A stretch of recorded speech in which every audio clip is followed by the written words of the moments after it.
Check the backseat. Gets in your head, right? Good. Because every year, dozens of children are forgotten in the backseat of a car by a parent or caregiver. All never thought it could happen to them. But with changes in routines, distractions, or a sleeping child, it can happen to anyone. Parked cars get hot, fast, and can be deadly. So get it in your head. Check the backseat. A message from NHTSA and the Ad Council.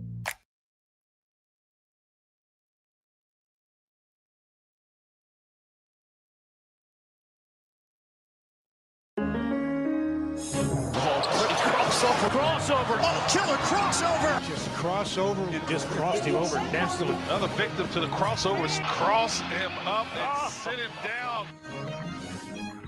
Time for the crossover.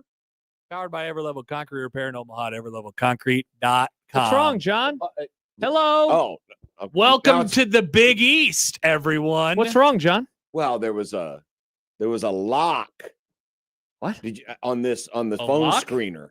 It had a symbol of a lock on the screen. Why'd you lock the phone? I don't. You got to It swipe was to there. unlock Now it. it's not there. Maybe it's a screen situation. Could be. Oh, hello. Cool. Hey, There you go. that part of the phone works. We got live Good. college basketball on right Let's now. I go. like it. Let's They're playing go. inside of a hotel ballroom, it Oh, appears. God. Why does this look like a high school Nick, game? good Because question. they're playing in a ballroom. It's a literal hotel But ballroom. they do Ballroom. look like children. Look at all these players. Like, Is Nick, it do the- you see off the court there the carpet? No, I understand it's a ballroom. Yeah. That's why they're playing ball in the No, room. I'm just saying, like, look at it's funny to look at. It's carpet. Yeah, look, see, there's a stage there, and if you Yeah. go right They do beyond look the like wood. kids. Well, that's because of the angle. How do I The reach camera these angle is keys? so low, it looks like it's being shot in a high school. So if we had a gym. high school angle that was really low, LeBron would look like a high schooler. Yep. He'd look like Wild. a tiny Wow. baby LeBron. He'd be walking around there. Wow. He'd probably miss shots just Actually- like Bronny does. I don't think it's the angle. I think it's these teams are a little Tiny. under athletic. Does the guy who used to coach Kansas State still coach at South Carolina? The guy who used to yell at everybody, Martin? No. No, Lamont Paris is there. What happened to that guy? Did he get fired? Frank Martin? He took him to the Final Four. Frank Martin, Remember that? he retired. 2017, maybe? Frank Martin is he's at UMass. Ugh. Was he fired? He must have been fired. Did he do something? Yeah, there was something. There Yell may at have been some- something. 'Cause yell at South somebody? Carolina randomly got to. They went to the Final Four. Yeah. Yeah, they let him go after 2022. Was it for cause? It doesn't say. He said a bad word. No, it doesn't say. Hmm. It does not say. Say he's on sick leave, Nice no. reference, Nick. leave No. of absence, unassigned. Oh, Finley Bizjack just took him to the hole. Finley Biz. Oh no, that wasn't. Gosh, Finley you know Bizjack. stuff about Finley Biz. I don't know, Jack? actually, oh, yeah. I- Finley Bizjack. You're a sicko. That's a bad. That was a bad dude that one time. Who among us hasn't seen Finley Bizjack play multiple times? You have. You did the Butler game last year, didn't you? I guess I did. You've saw- seen Finley I guess Bizjack. I've seen Finley Bizjack. Yeah. I guess I've seen I- Finley. To be honest with you, Bizjack. I don't even know if You- Finley Bizjack is still there. I just said that. I'm pretty sure he is. Okay. I watched pretty the sure he game, is. just don't remember the name. Patrick in the chat loves Bizjack. Yeah. You. How could you forget Finley Bizjack? I don't know. I That's a once good watched question. Finley Bizjack shoot it like off of this top of the backboard when trying to get it over Ryan Kalkbrenner. Uh-huh. That was fun. Whatever happened to that Kalkbrenner guy? Who knows? He was just tall. He was just tall. That's what they do be saying, though. He was just tall. I think he's running the booth at the NASCAR Hall of Fame in Charlotte. Back up to you in the booth. Dwayne Dwayne moved says, to Charlotte. Yeah. that would be that'd be Started funny. a family. That'd be funny if this was like old NBA where the guys weren't getting paid enough, so they had to have jobs during the off season. plumbers. And in the ticket booth at the NASCAR Hall of Fame, is hello, this is Ryan Kalkbrenner. Would you like to come to the NASCAR? He does have a Hall of really Fame?" low voice. Mhm. He just Uh, waves happily at everybody. Dwayne says they couldn't find an arena for this game. WTF? No, they do this no, at this this is time the of This year. Bahamas. is the Greenbrier. No, this is the Or Greenbrier. This is Green- what happens. What's Greenbrier? They play in It's just inside of the rooms. Greenbrier Hotel. Hey, do you Where- want to come play That's in a Finley room? Bizjack. But where is Wow. the Greenbrier Hotel? It's in South Carolina? See, So, I thought the only ballroom. South Carolina, the college. Or Virginia. Okay. Or Virginia. See, I Check thought, it. I Look it thought up. the only ballroom that was down in the Bahamas. The Bahamas one is coming up in a little bit. There's That's one in where Wisconsin plays. DC soon. There is one in DC. Soon. Where's the Greenbrier? Somebody Google it. I don't know. Get your Is it West called- Virginia. Bigelow says West Virginia. There you go. There you go. I said Virginia. I was close. It was just west of that. Mhm. Greenbrier. Should they play football Brockmire. games in hotels? Should we make this a football Yes. thing too? That's right. So they're That's in, just arena football. so they're in with West extra steps. Virginia. Nice. They play a golf event here too, but it's not in the They hotel. play golf in that room. It's outside of the hotel. There's a golf course. That's pretty fun. Interesting. See, at least that makes sense because they're playing golf on a golf course and not in a hotel conference room. Mm. Do you think Look they at how have, low Fair. the ceiling is. they have to be out by a certain time because a timeshare meeting is about to happen? Yeah. Oh, whose house? Ram's house. They That's who have it's for.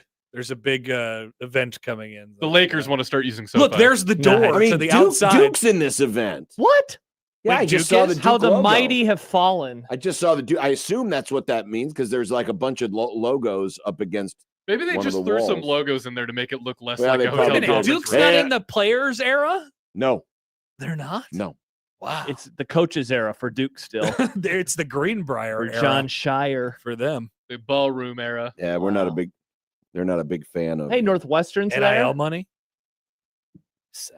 Yeah, Duke doesn't want to lower itself to those standards. Yeah, this year you got Alabama, Mm. Auburn, Baylor, Mm. Creighton, Gonzaga, Houston, Iowa State, Kansas, Maryland, Michigan, Notre Dame, Oregon, Rutgers, San Diego State, St. John, Syracuse, Tennessee, UNLV. What a tournament! Could you imagine not being in that? Now, Or imagine the Hall of Fame Classic, of course, in Kansas City, another great tournament. imagine being a Jays guest, have been in that one. a person who's like, I'm here on vacation and I'm staying at the Greenbrier Hotel, and you have no knowledge any of this You're is just happening. there. You just walk into the lobby and hear basketball and shoes squeaking. I mean, Like, Oh what? no. To Stibbs be loves to be this fair, I mean, shoe Creighton squeak is noise. playing in a hotel on Monday and Tuesday. Well, it's It's just in an arena inside of a hotel. At least there's an arena in that hotel, though. That's a true. hotel arena. Hopefully the chairs are more comfortable for Oh, the fans Blue! this year. Dog They can't took drive. Blue. That's a dog. How was he driving? Dogs can't do that. Butler Blue can. Is he like Air Bud but NASCAR? No, Welcome it's a to the slow. Big It's East. it's a slow vehicle. It's a slow moving vehicle, but it's very cool. I love me some Butler Blue. Me too. What a dog. He's a great dog. Great dog. Big East dog. A Big East The dog. official dog of the Big East. Welcome to the Big But yeah, East it dog. happens actually quite a bit, Nick, where people Well, I are mean, just they have there for other Hoyas, too. things. Hoyas- Yeah. Hoyas And then are they're like, dogs. what's going on here this weekend? And they see all these different people dressed up in college gear. They're like, oh, basketball, really? I mean, that kind of happened while we were in Yeah, Vegas. I remember walking. I wonder what arena they're playing at. Then you, Yeah. Nick didn't come with us. Was he doing frisbee golf or whatever? But when we went to the game, no, that's I had to go back. I had to come back early. okay. So day when before you when guys. yeah, so when we went to the game and just walking in that whole area, it's like all this shopping stuff and Uh-huh. restaurants, pizza, Italian food, and then a gym. It's just so weird. Odd. Very strange. I did see that area because that day we went to the strip. That was the same area, right?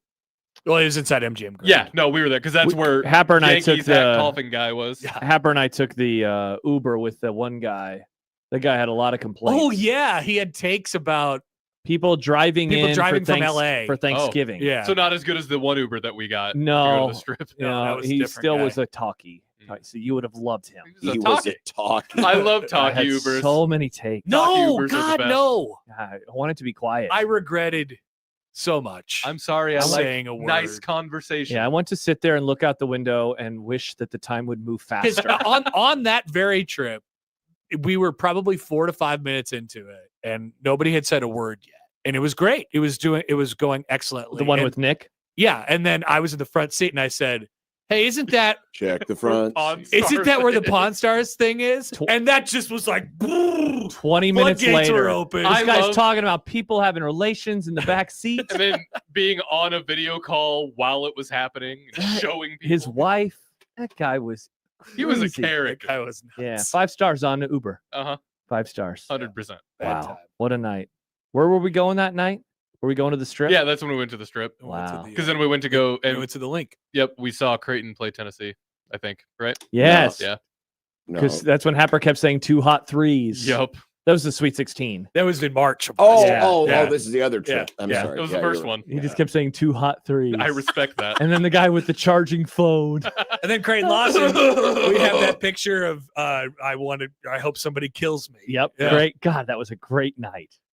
You were really sad. I was We ate sad. Great pizza. loss. Listen to this guy. That was a great night. It He's was celebrating your camaraderie. sadness. The camaraderie was You're fun. I enjoyed celebrating the his camaraderie. sadness. I So wasn't- you're implying that if he camaraderie. would have been happy, It would you have been wouldn't an even better night. It would have. I enjoyed watching basketball with Happer. He's very fun to watch games with. He is. I really enjoyed it. It was nice when it wasn't interrupted by a cough. We also made a huge mistake leaving Circa because that screen was so big. We're like, let's go see an old school sports book. Yeah. And it was like a TV like this. They Had were a bunch of dudes sitting I'm on pretty- crappy chairs. I'm pretty sure they were smaller than this. they were. Yeah, why would you want to leave there? Because we I just don't know want- why we did that. We just wanted to see the we strip. want to see the strip. Yeah, it was like the corner chairs of a sports book. It was you know? really bad. It was It was unreal how bad it was. Circa, way better. Dad, they have to have destroyed every other sports book. Uh-huh. Because at first we went to Caesars and we are like, you can't do it here. There's nowhere to sit. Yeah, We that were was standing around. So then we left and we went to MGM. Is that where we went, Happer? MGM Grand. Yep. Yeah. And that sports book was garbage. Yeah, Oh, it was MGM terrible. MGM Grand Sportsbook was not good. And on our ways when we saw the fountains. And that's where I watched Nebraska lose on Spry that field boy. goal.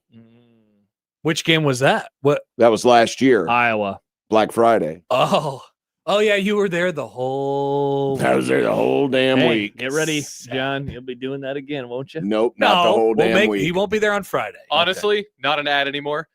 Circa is my favorite place in Vegas. It is. You don't have to do anything else. It's It's a great. great It's place. It's a not great an place. ad anymore. I can't wait. I may make my way up there at some point. Hello. You gonna see Mr. TweetDeck? No, I don't think so. Think you'd run? If I into run him? into him, Yeah. I'd like to say hello. He's always If like, we do I'll see buy him- you a Yeah. drink. If we do He see him, loves we'll buying say drinks. thanks to you. My co-host lost his Twitter like It's 5 still times. lost. I still don't have it. You think this is it?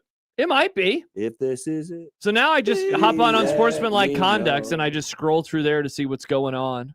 And then I unfollow college basketball people and try to repopulate it with my Cowboys folks. What? Hey, that's not your Twitter that's account. right. That's not your Twitter. John doesn't Our use it. Twitter, comrade. John, all you do That is is post. You that post is the show's content, and the show does not support Amaga's team. you do though. No, I don't. Oh, you I hate support the Maga's first team. word. Just I the s- first word. I don't support Maga's team. Yeah, look, there's one of my Cowboys guys, Nick Harris. He's tweeting about George Great. You Pickens. can't Yeah, follow and that now- for now unsportsmanlike conduct. That's not legal. You Yeah. can't do Isn't? that. Maybe I should Yeah. make. Should I make a burner? You basically are using a burner Yeah, right now. that's what you're doing. This isn't Yeah. a burner. This You is a burned real our account. Just make two Lit it on Josh, two fire. Tweederson. Nice. That's your Nick. burner. Nice. Look at that. How They about s- the ghost of Tweederson? In one of their scare How about the tactic guy who ruined Matt emails, Rule's fun? They Twitter said, if you make other accounts, we will kill you, Yeah. basically. Whoa. Yeah. Whoa, what? Really? Yeah, Elon will send one of his Teslas for you, and then on the drive, it'll just blow up because that's what they do. That's funny. Good joke, Nick. Thank That's you. funny. Have you guys ever been in one of the self-driving cars? Not yet. No, We I don't have them in trust Omaha, do we? No, I don't think so. Yeah, we're not. Only This in isn't like big cities. This isn't a big enough city. We got an Uber in Chicago. It was a Rivian, and I think he did it a little bit, but not really much. 'cause No, of but I'm talking about the traffic. cars talking that about the one literally with no don't have people. drivers. They have those in like Oh, L.A. yeah. What are I those assume called? they have them What in is that Vegas. called? Yeah, because a bunch of them got burned and stuff. I think People were Personless. destroying Should I them. search personless car? Yeah, they- Waymo? Waymo. Thank you, Wazoo. Kablamo. Yeah. Kablamo. Waymo. Wasn't there a show called Kablam? I'd like to take a Waymo. There was a show called Kablam. I loved it. Mhm. There were a lot of those in San Francisco. Would you get in one? No, Really? no. You're against it? I just, I just don't trust it. yeah. Didn't you watch iRobot? That movie ended well. Yeah. It took a lot. It Did took a you- while did before you watch it that ended pile well. up? That was a big ass pile up. Yeah, to be fair, the robots were taking over when that happened. Exactly. What if the car turns And on knowing you? my luck, I would end up getting in one of them Waymos at the moment when the robot said, "Yeah, I think it's time." Time to end the and world. Skynet decides it's time. Waymo, I want to stop here. I'm afraid I can't let you do that, John. But then you wouldn't have to experience what the world would be like after the robots took over. You I would just guess. You would Be be be dead. done right away. Yeah, but then you're dying in a world where robots are taking over, and that Yeah, feels pretty but- unpeaceful. If I'm dying in a world, I would like it to know that the world's fine. But what if I'm John Connor? Are you John Connor? I don't know. Do you get that reference, Happer? I do. I've seen that movie. I didn't like Wow. it. Was it too many tornadoes or didn't too many like dinosaurs? I don't like Terminator? Terminator. No, Oh I don't like my action movies. God. I hate action.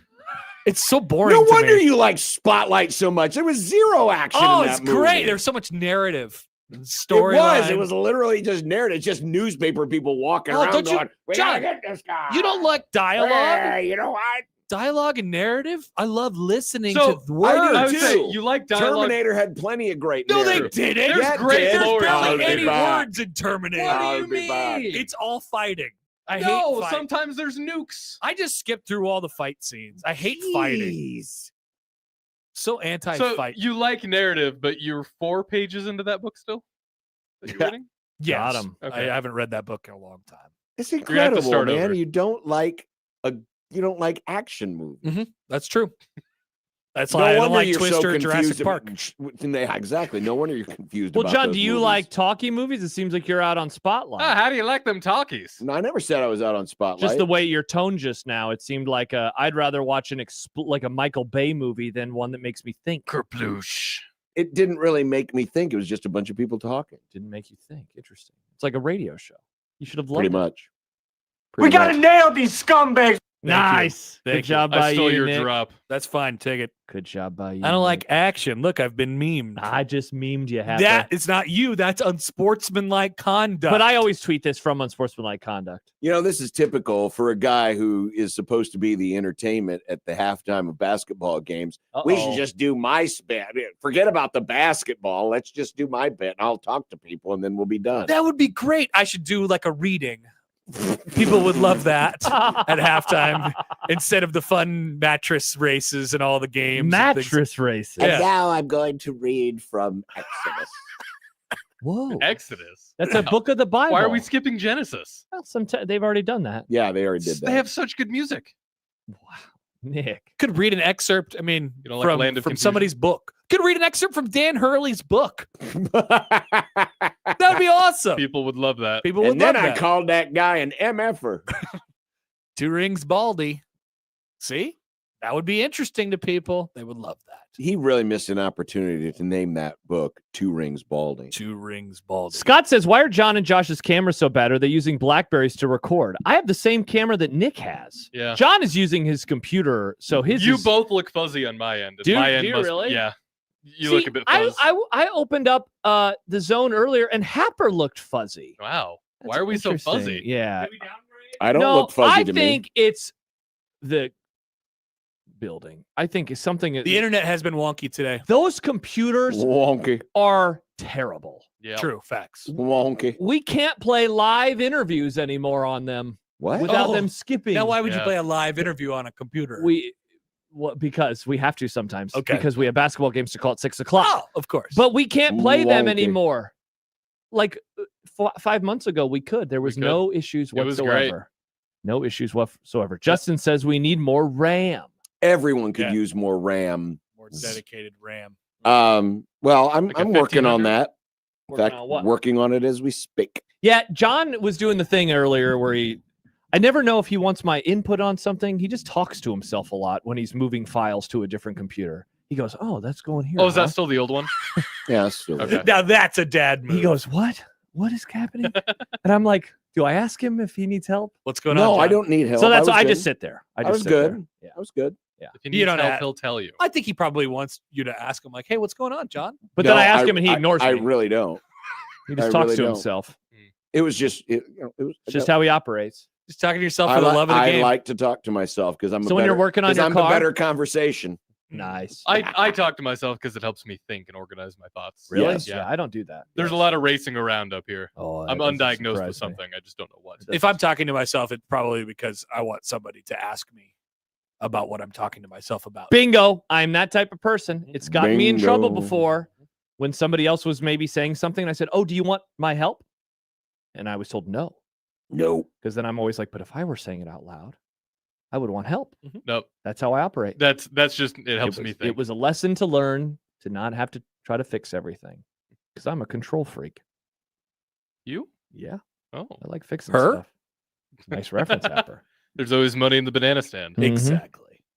Josh, how was your basketball game last night? Well, How'd it go? I It- watched it. it was close, which is a broadcaster's dream. I love Right, I love John? close basketball. We games. Yeah, want close, sure. and we want them to move fast. The game was over in less than 2 hours. Nice. I was out the door after a post-game interview and a post-game chat by 8:06 in my car on my way home. That's awesome. Wow.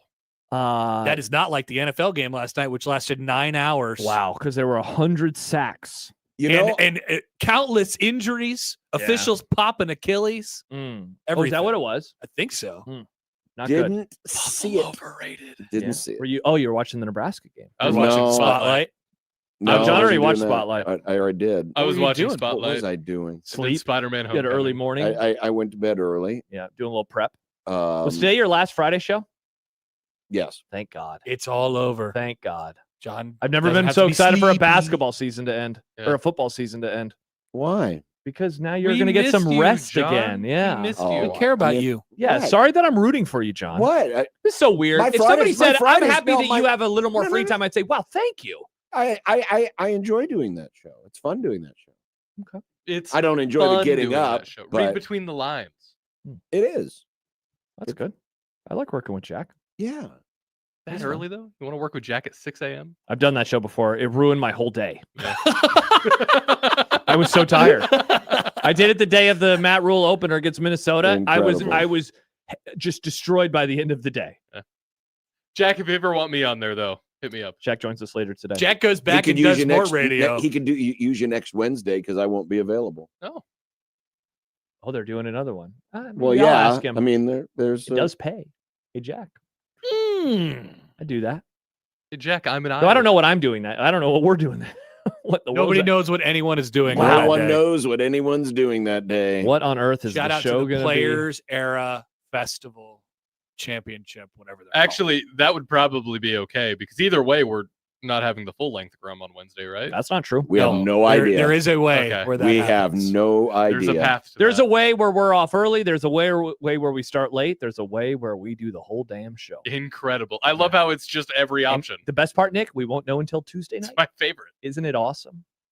Are How they gonna late tell Tuesday us night? maybe a little before, like on Monday? Could they have an inkling? Could there be a tingle? The younglings. I don't. I mean, Well, I think if- they all if- have to get done, don't they? Like until. No, I think if Are they reseeding It's like the everything after the 16 Well, last they game? have to cross the bracket, so like all the 0-2 Yeah. teams are going to play each other, and all the all that stuff. if Creighton wins either of the 2 days, I think they're Wednesday afternoon, pretty right? much guaranteed to play on Wednesday sometime. Okay. So at least we'd have a day. And what's the route to them playing Thursday I think if they lose them both. if they lose both? So if they win Monday, we know for sure you're playing Wednesday. Is that? I would think so. I think Okay. that's kind of That I guess that seems I right. would think so. Okay. Yeah. So that's what we're rooting for. Go Jays! Yeah, need that badly Says on Josh. Monday. Needed it badly on Monday because then that allows us to plan out the week way better. I was talking to my Well, wife about kind of, Black yeah, a Friday little bit, today yeah. at lunch. Yeah, a little She bit. said, "Why does it have to be you?" I said, "Because I volunteered." She said, "Why did you do that?" What about Black Friday? I'm Mr. John Bishop on Friday morning. If Oh. John's not there. Okay, I say you sound very for sure about Friday morning. So there's this football game from Lincoln, Nebraska, and there's a Oh, pregame you're show doing a pregame show. called 1620 the that. That pregame. always starts on time. I was thinking about it. I was like, what time would I leave? I decided I think 6:30 probably. Leave Omaha 6:30. Show starts at 8, right? Because where do I park? This is good. I got a lot of questions. Do we not have a second parking pass? No. Well, no, because normally I just have my You get wife dropped drop me off. off. And I'm the only one with a parking pass. I don't live near Michael Severe, and Michael will not be coming back to Omaha after the pregame And you've show. been banned from all university Yeah, activities. they're not allowing What me, if but I you have to just- get back here to work with you. Just have Yeah. a slumber party with Jack. See, and then she he can also drop you did off. ask me, could Michael just do the show solo? He does solo shows He loves on stats. He could just read stats. I don't want to do that though. I promised to do the show. I'd love to do it. I just want to figure out where I'm going to park. I mean, I could park somewhere and pay for it and get Yeah. reimbursed by the I company. didn't. You know what? I didn't think of that.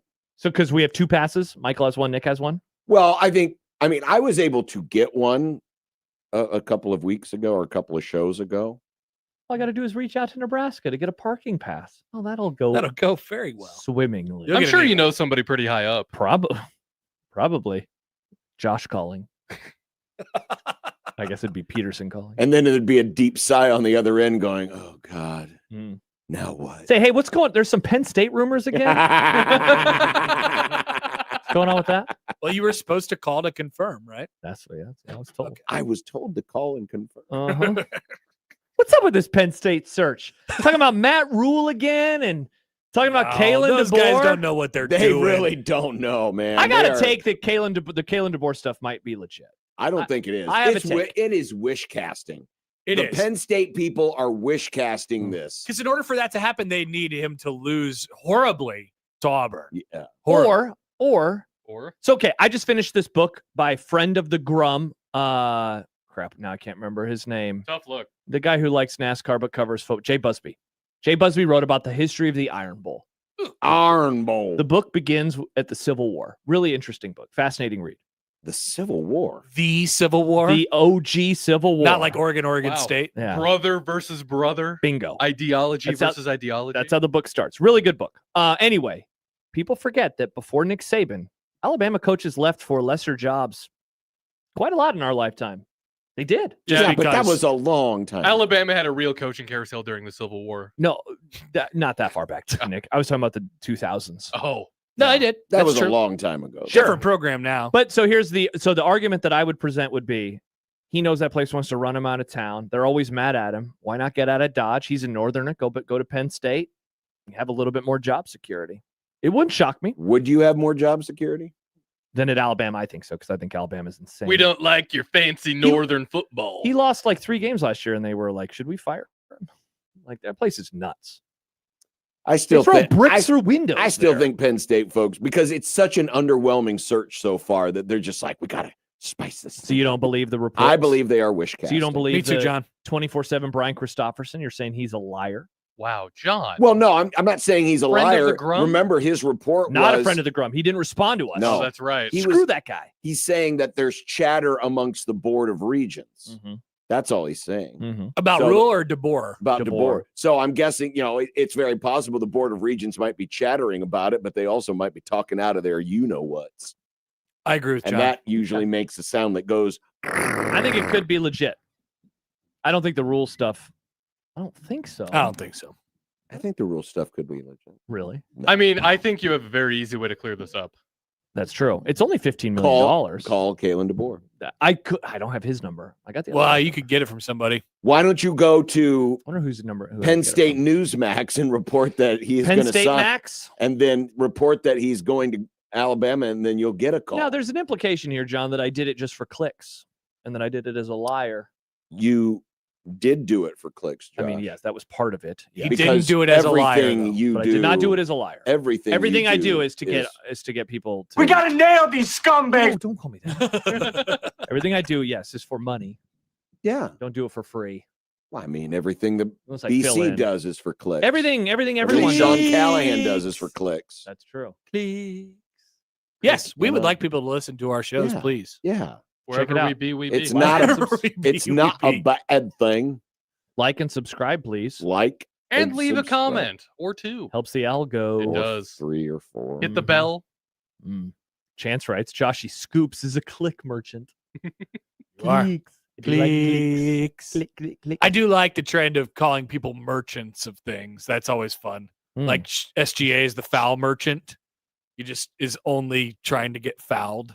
Yeah, I don't like He's watching not them. actually a good basketball player. I haven't watched them play yet. Wait, I watched them in their first game of the year. I haven't watched him since, but I don't like the Thunder. Don't like how he plays. You You don't don't feel like the the thunder? Thunder? No, he's annoying. Oh, what did Oklahoma City ever do to you? They took a basketball team away from Mike Schaefer's Seattle. So that's what Mike they- Schaefer's Seattle? he was a Sonics guy. Did they take it away or did Seattle lose it? No, they took it away. The NBA sold it to a guy who was like, I think I'm going to move in Oklahoma City. And they're like, that's mean. Well, but that's the NBA's fault. Isn't that insane that somebody wanted to move from Seattle to Oklahoma City? Okay, the stupid bleep that owned my team took it from Los Angeles Also to stupid. St. Louis. Also weird. Yeah. Some of the movements over Owners the years are so weird, man. They're really strange. I'm sorry, governor. Mhm. Governor. Moving any teams to Vegas is always stupid, in my opinion. Oh. I have a theory that the only teams in Vegas that do well are the homegrown ones, like the Knights. People love the Knights in Vegas. Aren't they the That's just only the home? one. Yeah. Yeah, that's Yeah, what they're I'm the only saying. So the homegrown only team. team. You're right about that, Nick, by the way. I mean, But like the Raiders, I think people don't really care about the Vegas Raiders. well, They're, the they're not going to care about the A's. No. No, absolutely it's not that the people don't care about it. It's that all these other people from the opposing teams will come in and take over the stadium constantly because it's a great trip. It's a great trip. So it'll go every single time, who and wouldn't it's wanna an go to embarrassment to the teams. You know, it's interesting because I wonder with because baseball's a lot more accessible. The stadium will be bigger.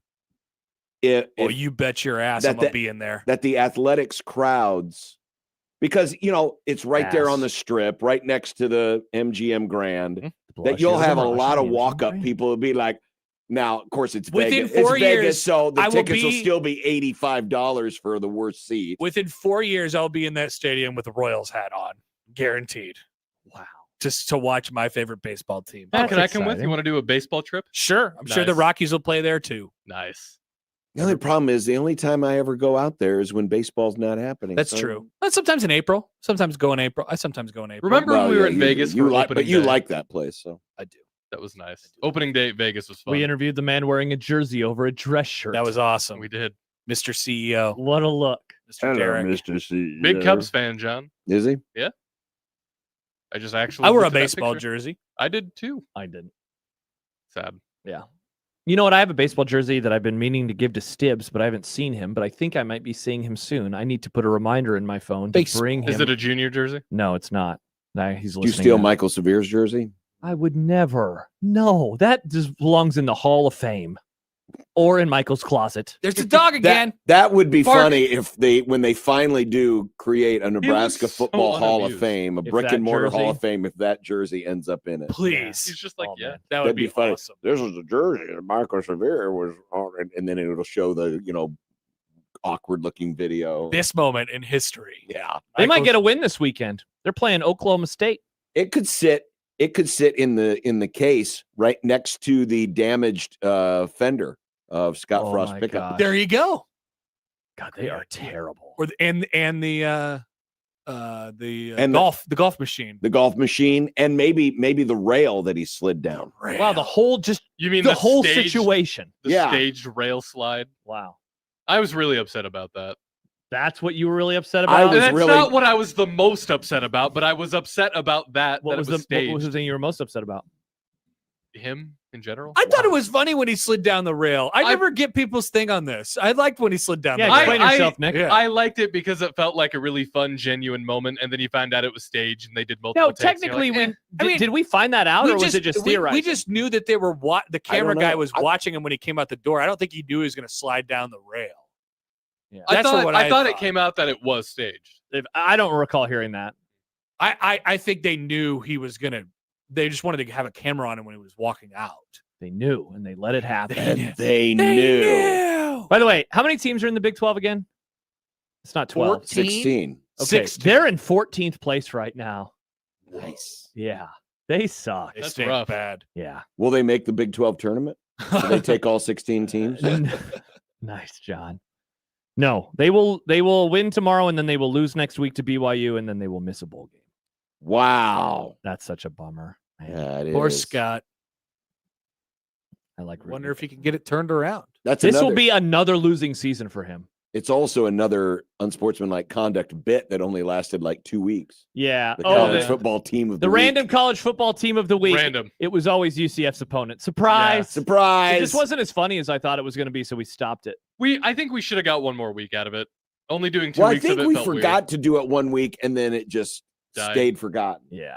Well, I remembered after the week, and I was like, I'm okay with stopping that bit. It wasn't very funny.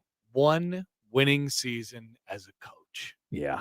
ever. That's it. That's all that he has. It was But it was undefeated. really, really, really, really, really, really good. It It was was great. They a beat fun one. Auburn in the Peach Bowl. How many more losing seasons can he have before it completely negates that one really Oh, good it's season? already over. It's already happened. It's already Yeah. here. It already doesn't matter.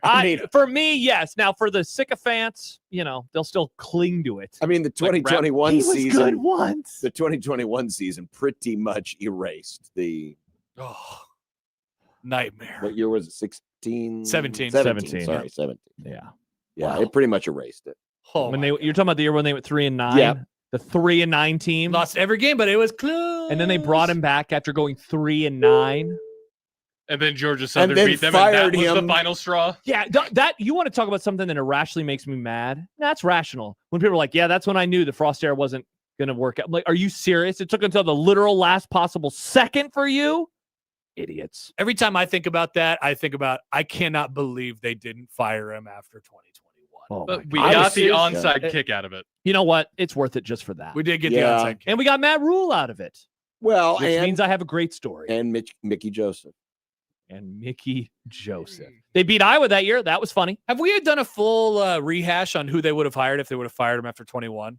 No, we really haven't. Do we remember Well, that's a great topic alert. who the candidates were? Well, there's a guy who is coaching at a school and might go to Penn State, if you believe some of the reports. Oh, yeah, you really wanted him. Yeah. Now, he'd only been at Washington for 1 year by Mr. that point in DeBoring. time. Kalen DeBoer. That's what John called him. No, wait. I did. He hadn't been at Washington yet. He was still at Fresno. Fresno? So they probably wouldn't have done that. But golly, that could have been an all-time. Yeah, I can't Dude, think of actually, anybody. I who don't know. was Wait, open. Trev might have done that. So Sam McEwen, Trev might have done that. his theory has always been that they could have gotten Dan Lanning. Dan Lanning, a Missouri, a guy from the state of Missouri, How coached did in they the not SEC. fire him? I know. Can you imagine if they would have gotten Dan Or frickin' Kalen Lanning? DeBoer. That would Both have. of those are incredible. absolute home runs. Yeah, Dwayne says I bet it would have been Bill O'Brien. That was the rumor at the time. I forgot about that. Yeah, his People name always loved popped the up. idea Yeah. of Bill O'Brien. Yeah. 2021, Dave Aranda was still doing really well, so Yeah. maybe he would have been. He was my number one. Yikes! Yeah. Tough look for me. Tough look. Theo says anyone but Matt Campbell. Poop emoji. What's wrong with Matt? Matt Campbell? Campbell's Ask Theo. solid. I don't know. Matt Campbell was the name that popped up when people thought Rule was leaving this year. Mm-hmm. Matt Campbell's name, I have noticed, just pops up whenever there's a coach opening. It always does. It's just always Matt And it Campbell. always Very will. gettable. Yep. Yeah. Iowa State. Can you pays him imagine $1. Dan Lanning roaming the sidelines right now? Ah, They're about talking clicks. yeah, smack but to would everybody. he still be roaming the sidelines, or would he have moved on? Might have moved on, John. Might have moved on. Might have moved on to Alabama. When Nick He would have Saban started retired. his rivalry with Deion Sanders Whoa. sooner. Ooh. They're Wow. playing for clicks. Keenan says Yeah. people wanted Orgeron for a hot second. Friend of the Grum. Disgusting. Friend of the Ed Grum, Orgeron. Ed Orgeron. Disgusting. That would have been Mhm. awesome. That would have been wild. Gobble, gobble, gobble. Look at me. I'm shirtless. They would have had really good players. Yes, they would have. Really good. So at the players. very least, even if he would have failed, the next coach theoretically could have inherited a really good roster. If He they would have been, able to keep He would have him. been the bow to his Callahan. Mm-hmm. Nice.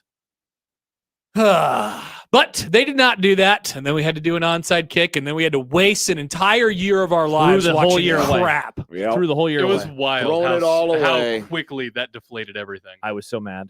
I was so triggered. We barely talked football the rest of that We season. didn't. Yeah, it was just No, coaching yeah, search. it's It was- coaching That search. said, you guys did. What was the bit you did? The wheel. Oh, That yeah, was the fun. wheel. That was your first And year then here. that's when we got Gladys, Gladys. I forgot about John's that. favorite Oh, bit. yeah, the Urban Meyer stuff. Sweet baby herbs. Remember that? They were chanting Urban Meyer's name at Big Noon kickoff. We want Urban. Remember that? Clap. These We are would dark yell at Michael times. Severe because clap. Michael wanted them to hire Urban Meyer. These are dark times. I think our takes about Urban have aged very well. He would not do well He's in not. college. Well, he's not going to coach anymore. Nope. He's all done coaching. He's canceled. He likes sitting in his little dark room with his clicker His and- transitions. and Idiot. Jerry DiNardo breaking down film. Of other wow, teams. he's a podcaster now He is. With Mark Ingram. with Mark Ingram. Wow, you want to talk about a guy whose opinion I don't ever want to hear? Mark Ingram. Yeah, he's just so boring. He is. That guy sucks. Also, he stole a Heisman Trophy. He did. He did steal a Heisman Trophy. Mhm. All right. There's Wow. a crossover powered by Everlevel Concrete Repair in Omaha, everlevelconcrete.com. We are on a Friday Nice. on the Grum, 1620 the zone.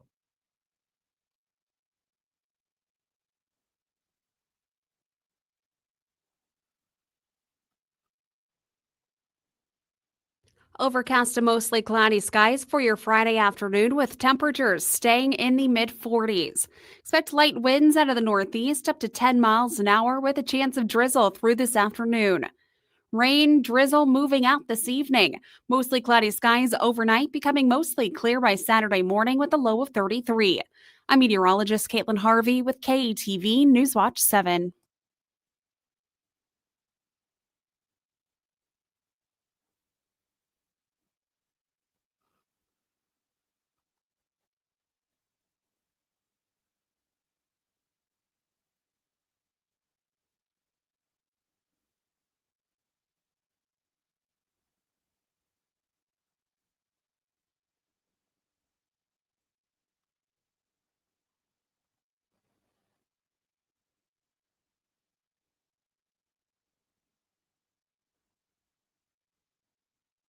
At Sid Dillon Chevrolet, get employee pricing on over 200 select Chevys. Shop at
KOCN. Unsportsmanlike conduct on 1620 The Zone. Husker Athletics, Creighton, and yes, UNO. Don't miss a moment, they'll give you your fix. They're on every day from 2 until 6. Spend your afternoons with John, Josh, and Nick.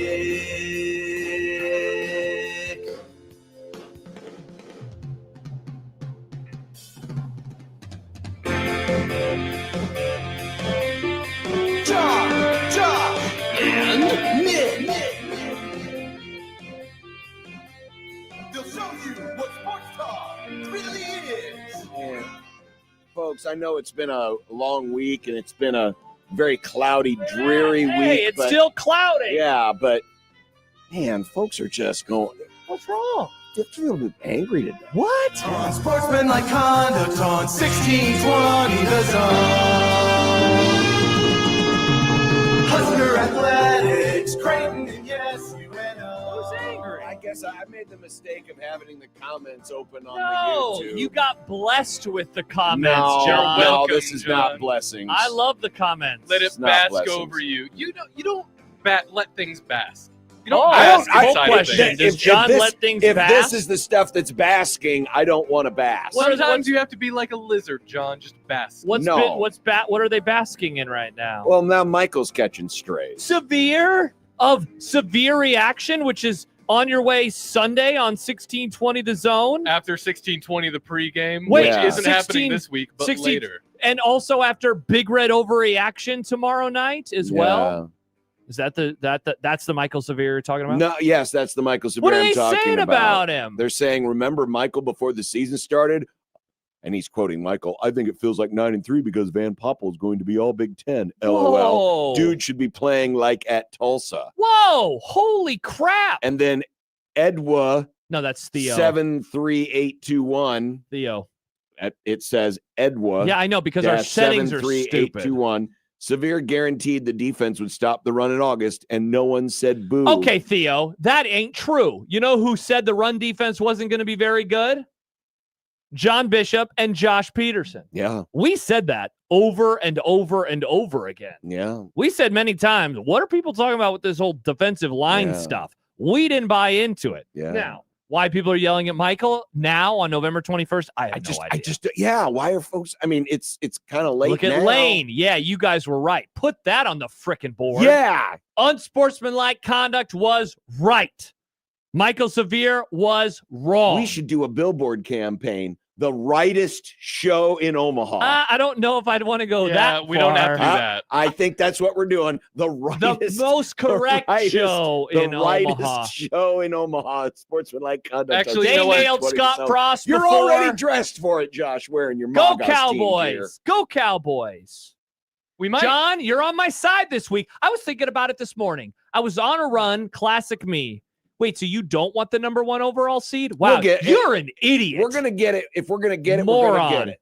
So I was thinking about it this morning, and I was thinking, if you are a red-blooded American that You'll always root against the Dallas Cowboys. that believes in change, that you want something different with the 2025 NFL season. You want the Rams to win the Super Bowl. Folks, Change is good. I'm telling you, over the next week, there's one team to get behind, and that is the Dallas Cowboys.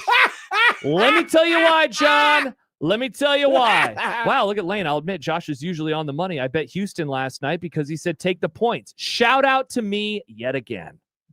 I also called for I think you said the Bills in content. No, All I right. didn't. I said Bills are on upset alert. Cowboys are playing the Eagles this weekend. People hate Philadelphia. That whole city likes it when you hate them, so might as well feed the beast and hate them more. You don't like the tush push. You don't like their coach. You don't like their quarterback. You think they're messy. They're very dramatic. They also won the Super Bowl. It's fun to root against the champions, right? Okay.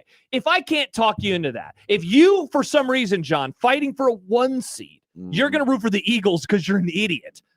Might I remind you that on Thanksgiving afternoon, they play the Kansas City Chiefs, and the Cowboys could stick a stake through the heart of the 2025 season. They could end their playoff run before it even gets started. Imagine that. Imagine Patrick Mahomes sulking off the field. Imagine Andy Reid being all sad. Imagine Jerry Jones with his vinegar strokes up in the owner's box. Imagine the smile on America's face. Why do you want Make a Andy Canva Reid to be sad? with a smile? Why do you want Andy Reid to be sad? Hasn't he been through enough? Yeah, some of that. I'm not going to say what I was going to say. What? 2:42 for what? Central Standard. What? When I said the that derangement November 21st. This is so stupid. 2025. Every I'm year. saying Cowboy fan derangement We need to syndrome start- finally hits the I ground. don't even think they're going to win the games. All I'm saying is if you want America to be a better place, you should root for them. That's what I'm saying.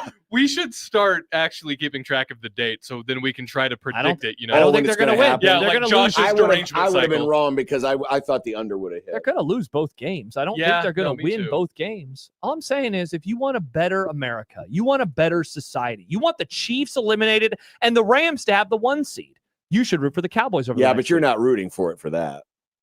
You don't think I want you to be happy? No, you don't. You said earlier this week, I don't want John to be happy. He's always happy all the time. His teams always win. I actually don't want you to be happy. See? But I do want the Cowboys to beat the Eagles. You don't think I want the Chiefs to fail? Wouldn't that be kind of funny? I'm sorry. Imagine Stibbs' smile. Imagine it. You remember that smile. We saw the Colts two times in a decade. The Colts could do that this week. And then the Cowboys. That's the stake through the heart that I'm talking about. The Colts throw the first jab. Yeah, but what if the and then Chiefs, Quinnen Williams what if the breaks Chiefs them in win? half? Jeez. What if the Chiefs win on Sunday? Then the Cowboys will punch them. I don't know. They could. With that defense? Hey, Quinnen Williams, he's big. That defense will end up hitting itself in the face. He's big and strong. I like Quinnen Williams. He's big and strong. The Grum Down. Put that on a poster. Big Grum and down. strong. Brought to you by the referees at John Higgins Weather Guard. Nebraska Penn State storylines for this week. Matt Rule, is he still going to Penn State? Is that one Yes, of the of course storylines? he is. He's on the plane. Is he staying there after they get there? Well, that's What if enough. the plane came back and he Without- wasn't on it? Oh, wow. Yeah. Well, like Not he my got story raptured? to tell. Yeah. Whoa, the Rapture's happening this weekend? Don't know. I'm asking. Fascinating. Have the Huskers forsaken their wideouts? Whoa, you had an interesting stat on Twitter that I saw while I was scrolling on the Unsportsmanlike Conduct Twitter feed earlier. I'm glad you haven't deleted that. No, I haven't unfollowed you yet. Will Don't the get that one lane banned. train overrun Ole Miss's playoff spot? Hello. What is that? Why does NBC want to rid itself of the 2026 Big Ten Championship? Right, because they know Nebraska's going to be there and it makes them mad. Kent's Movie Club. We will turn on a spotlight. Whoa. We gotta nail these scumbags. It's college football's games of the week. Oh, there's plenty of good stuff. Oh, John spelled weak like WEAK. I have notes on 4 games. They're Out all of how pre- many? They're all pretty weak. Well, I don't know. Probably There's one- 70 that's games. It's a low pretty good percentage, one. Josh. Yeah, 4 it is. games, It is. Nick. It is. 4 games. There is a scary bet trend for this one against the Nittany Lions, and we've got our game keys. Whoa. No, You it's forgot pronounced something. Dane Key. You forgot something, though. There's the NFL, and I have notes on 6 NFL games, and that's – oh, wait, it is counting the Monday night game. I got some good stuff for you. I got notes. We didn't even get to any of my NFL notes last week. Tips and tricks. I was sad. Predictions, Cross-Train One Beer Friday, and a Super Friends Roundtable with Jack Mitchell, all coming up today here on the Grum, brought to you by Union Bank and Trust, where your money is people. That crossover, that Grum Down, brought to you by the referees at John Higgins Weather Guard. John writes into the text machine, 402-951-1620. Of course, the Prairie Flyer Casino Zone hotline. You may have said that the defensive line was going to struggle, but you also said that the offensive line would be a strength. Who was right about that? That's right, me. Fine. Who's right? I'm gonna. John's right, not this John. I'm gonna own up on that. We one, man. were was bad. that, when we That get was to bad. December and the season is over, we should not only go through our 10 predictions, but No. also strong takes that we had before the year and unpack them. Yeah. And see which ones we were right and which ones we were wrong about. I It's a good idea. I was way over my skis with the offensive line. Yeah. And Dylan ditto. Raiola. Ditto. I ditto, was ditto. not over my skis on Dylan Raiola. I predicted 17 touchdown passes and he finished with 18. I nailed it. And I did say before the year, I think he's going to miss some time. Now, that's a dark thing to remind people. Right. Yeah, wow. But then Josh predicting that. You also said he was either going to have a giant jump or stay the same. And he did. 18 is basically 17. I think I ended up being right about Dylan. I'm taking that as a dub. He only had 12 in Power 5 games. 12 touchdowns, 6 picks. He was basically mid against good teams. But the turnover percentage was down, and the completion percentage went way, way up. As did the sacks. Same number of sacks in this year's games. And whose fault is that? The offensive line! Oh, we were wrong about him again. To be fair, most of those sacks did happen that one game. There was 9 of them. 1/3 of all sacks that he took this year came in one game. Stargazer. But Buffalo Bills and Josh Allen, the mighty, elusive, fast, fleet of foot. Josh Allen took 9 sacks last night. Haley Steinfeld's husband got spit on his face. You know, I suppose they probably talked about it in Buffalo, but his performance since he got engaged. Remember, it's my Travis Kelce theory. What's that? You're less risk averse now that you have something to lose, so you're not going to play as hard. Is that why you're always like, don't show the picture of penises on the YouTube page? No, that's because the algo hates it. Interesting. 402-951-1620. That's the Prairie Flower Casino Zone hotline. Make sure you hit up Prairie Flower Casino and go to 1620thezone.com for your opportunity to win a $100 weekly gift card from the Prairie Flower Casino. It's also our zone text line. Same number. Shout out Crystal and Patty. They were the online winners. For the $100. Crystal and Patty? That's 2. In the words of Stibbs, sup.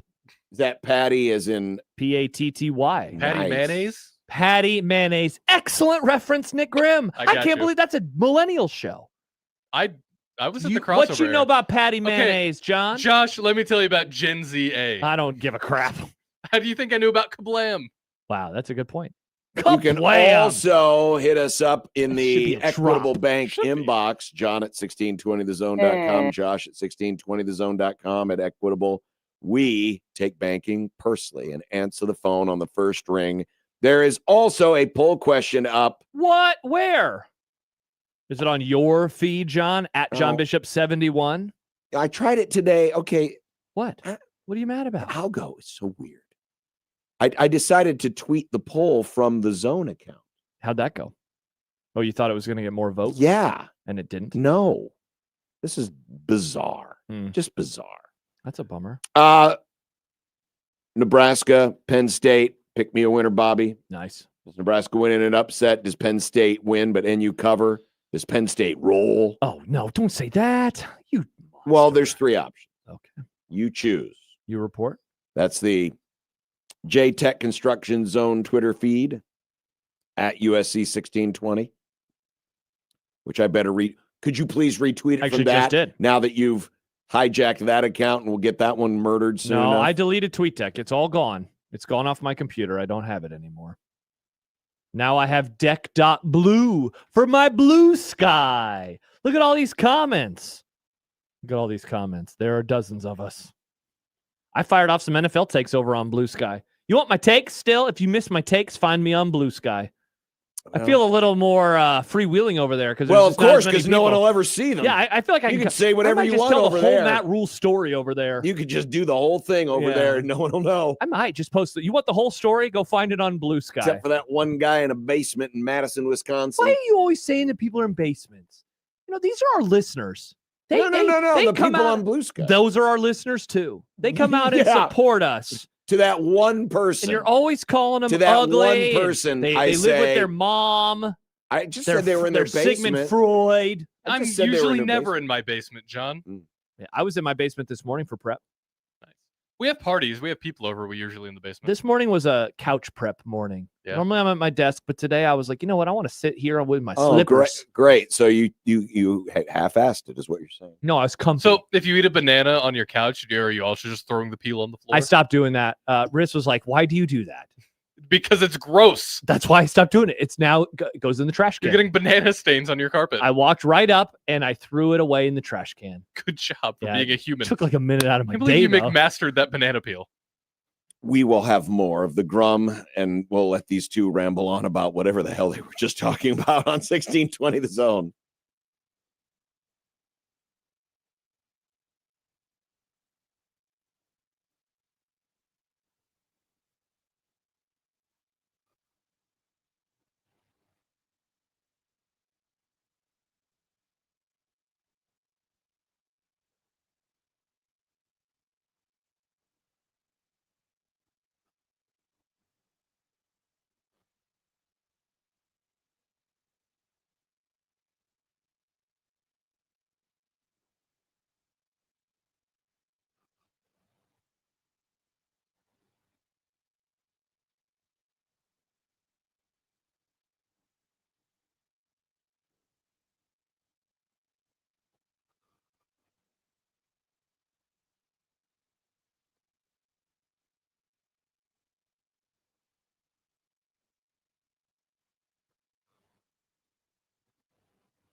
What? My boy Blue is about to celebrate a victory, and you're changing turn that into a top channel. 25 By the way, matchup. You're changing that channel. I'm worried about that dog.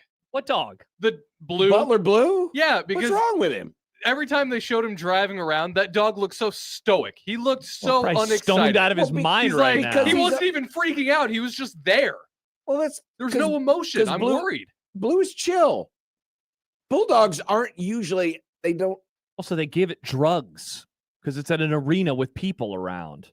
You ever give your dogs? I don't think they drug him. You don't think Just so? a little bit No, I of don't doggy think CBD. Yeah, doggy CBD. Everybody does Well, that. Is that illegal now?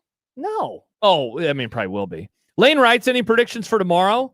It feels like we're either going to win outright or get blown out. I don't know what to make of tomorrow's game. Seems like the team had a different energy with TJ versus UCLA. What a great question, Lane. We're going to answer that at like Later. 5:15. Nice. Maybe there or abouts. 5:15. Yeah, something like that. 5:15. Stay tuned. Stay tuned. Yeah, I mean, there's a lot to unpack when it comes to what's going to happen in Happy Valley. Oh, look at that court. Oh, dear God, that's bad. Yeah. So this is a game where Nebraska's a decided underdog. Yeah. 8.5-point underdog. Yeah. Against a team that's 4-6. Whoa. But with everything that is at stake, guaranteed 8-win season, chance for 9, chance to elevate, theoretically, what bowl you're going to play him. Chance for 9. And then you factor in all the TJ Lateef talk.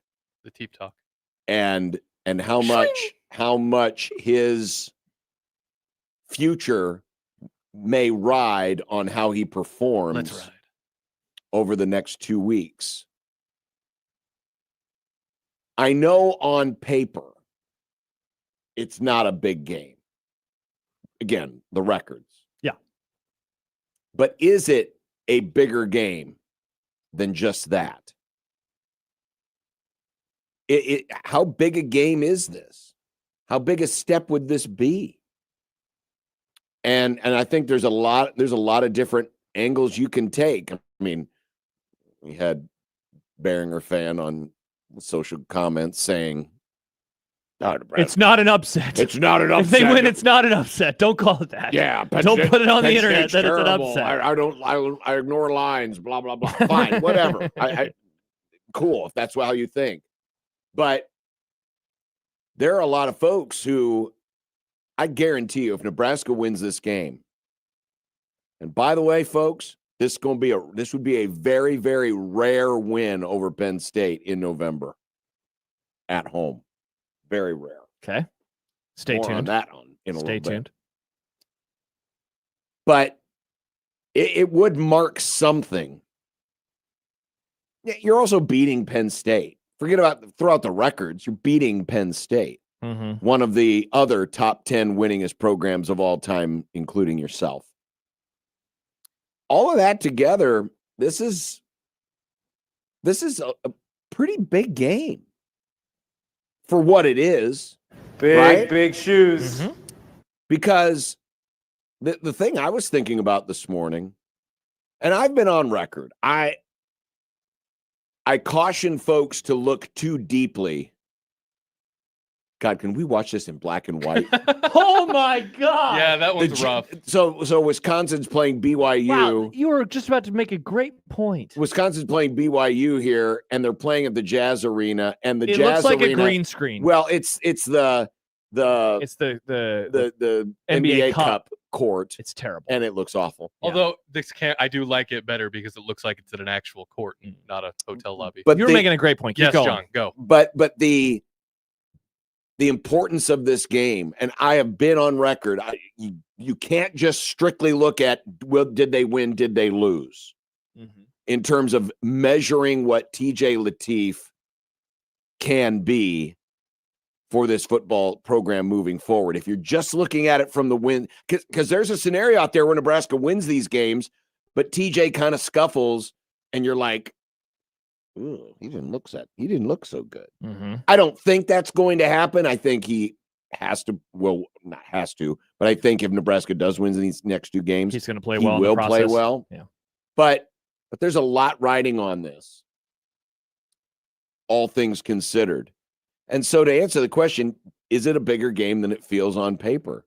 It does feel like it. I think it's a huge game. I've been marinating on something all week long, and I just was trying to put it into proper words for today's show.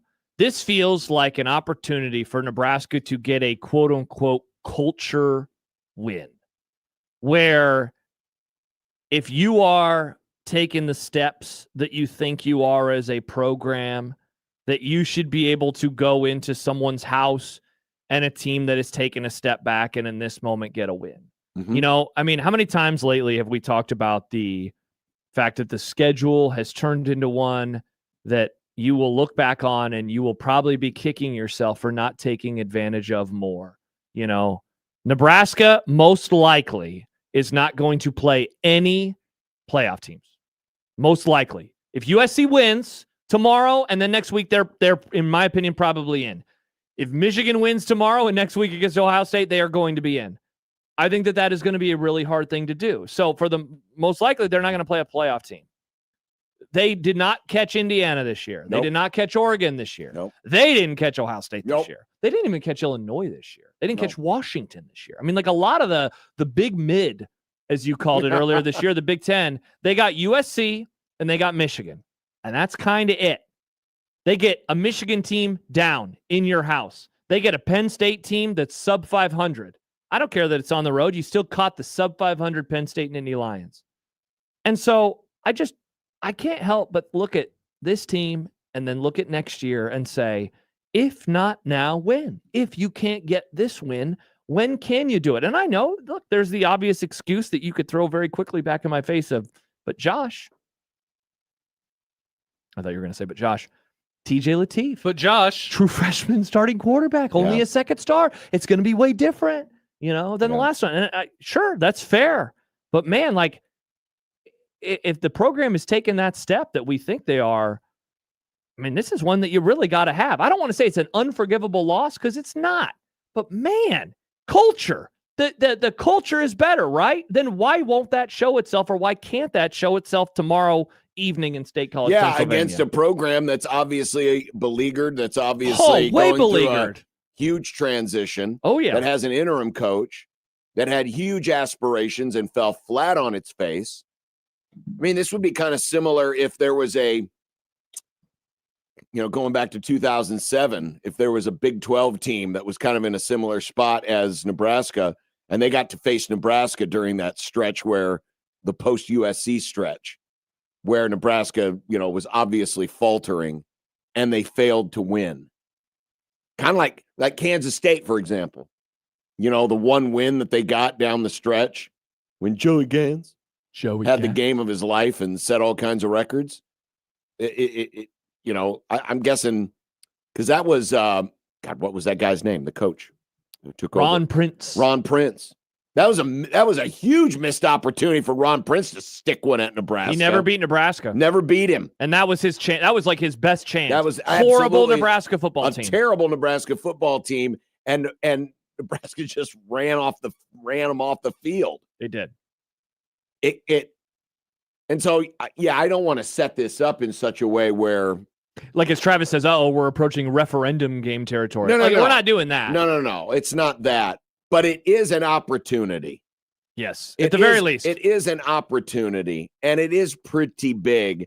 It's also big, again, because you're also looking ahead to the future. And I don't think that can be ignored. And not that, like, let's look ahead to 26. It shouldn't be ignored. But it's less about that and more about if you finish the season strong, I think that only helps you in the portal. Because that's the next step, right? Whatever's going to happen next with Nebraska football, it's going to involve the transfer portal. I don't think it's going to involve the recruiting class, the traditional recruiting class. And so you finish the season on a little tear, a nice little winning streak. You get to 8, you get to 9.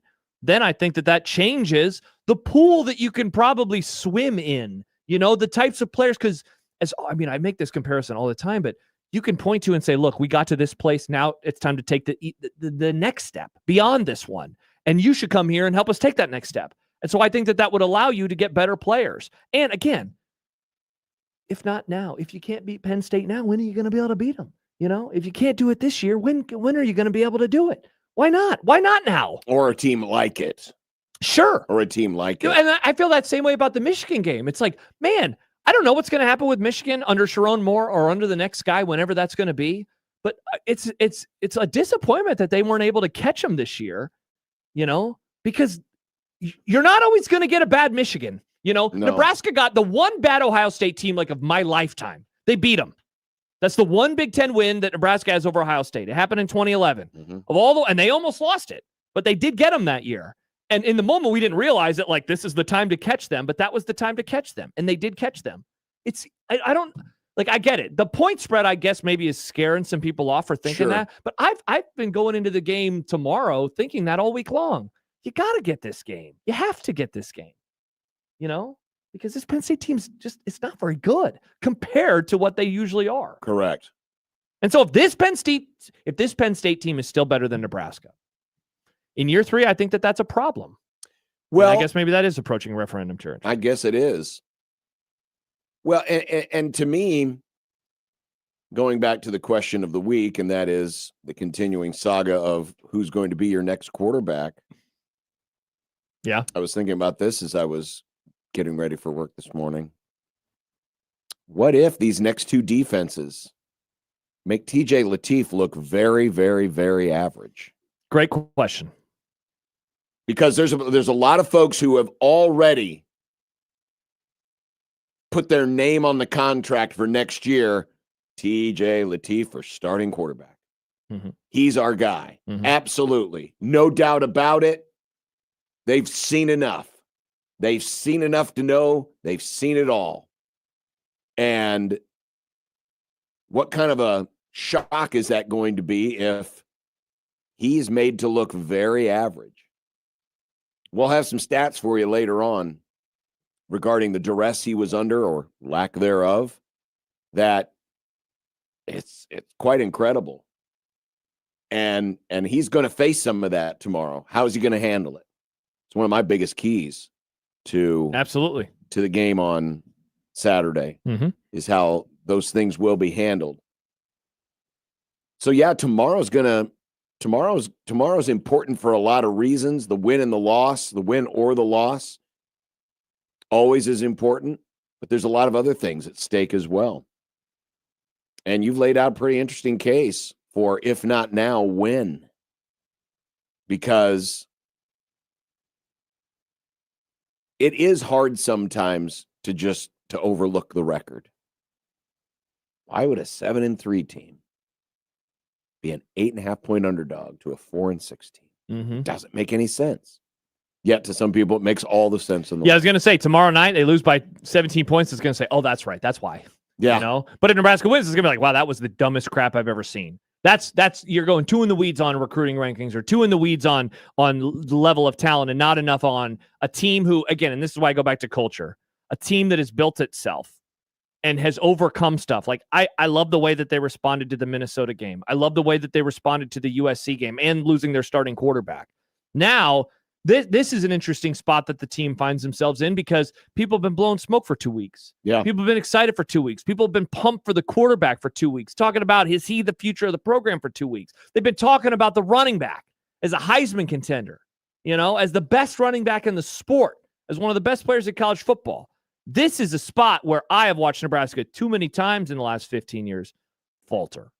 Too many times they have come off of a nice win and were asked to do it again, and that's when they failed the hardest. Yeah.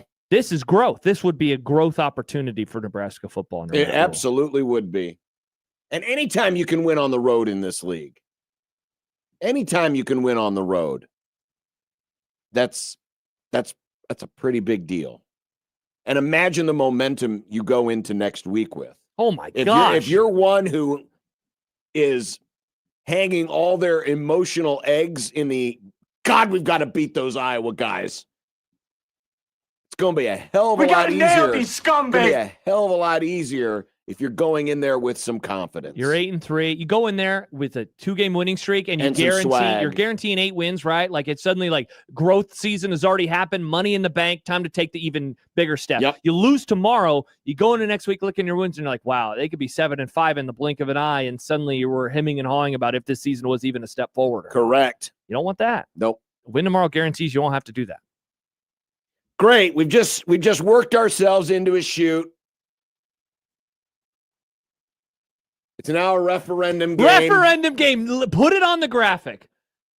Referendum game. Which means if Nebraska wins, Matt Rule definitely is going to Penn State because the Penn State folks will say, oh, we got to get him. He's staying. Pay that $15 million buyout. We saved $40 million on James Franklin. He's staying. Greg in Myrtle Beach, our great friend. Yeah.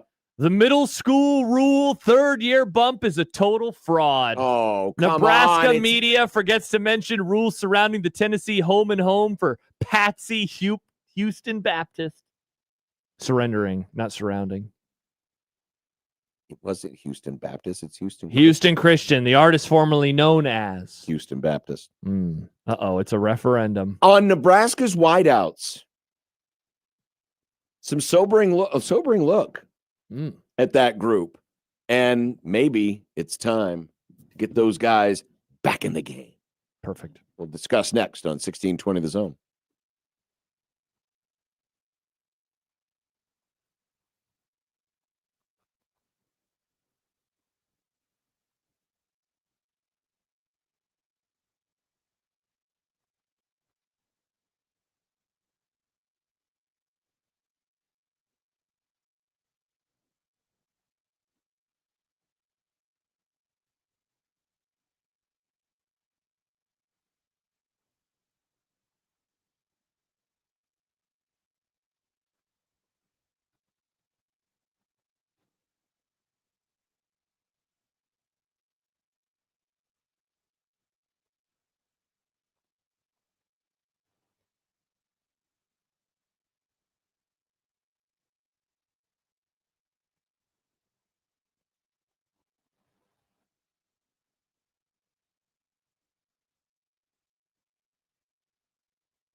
John, we have great news. Josh is excited to tell you about Blue Collar Boxing. Wow, you beat me to it. Blue Collar Boxing coming your way next month, Friday the 12th of December at Baxter Arena.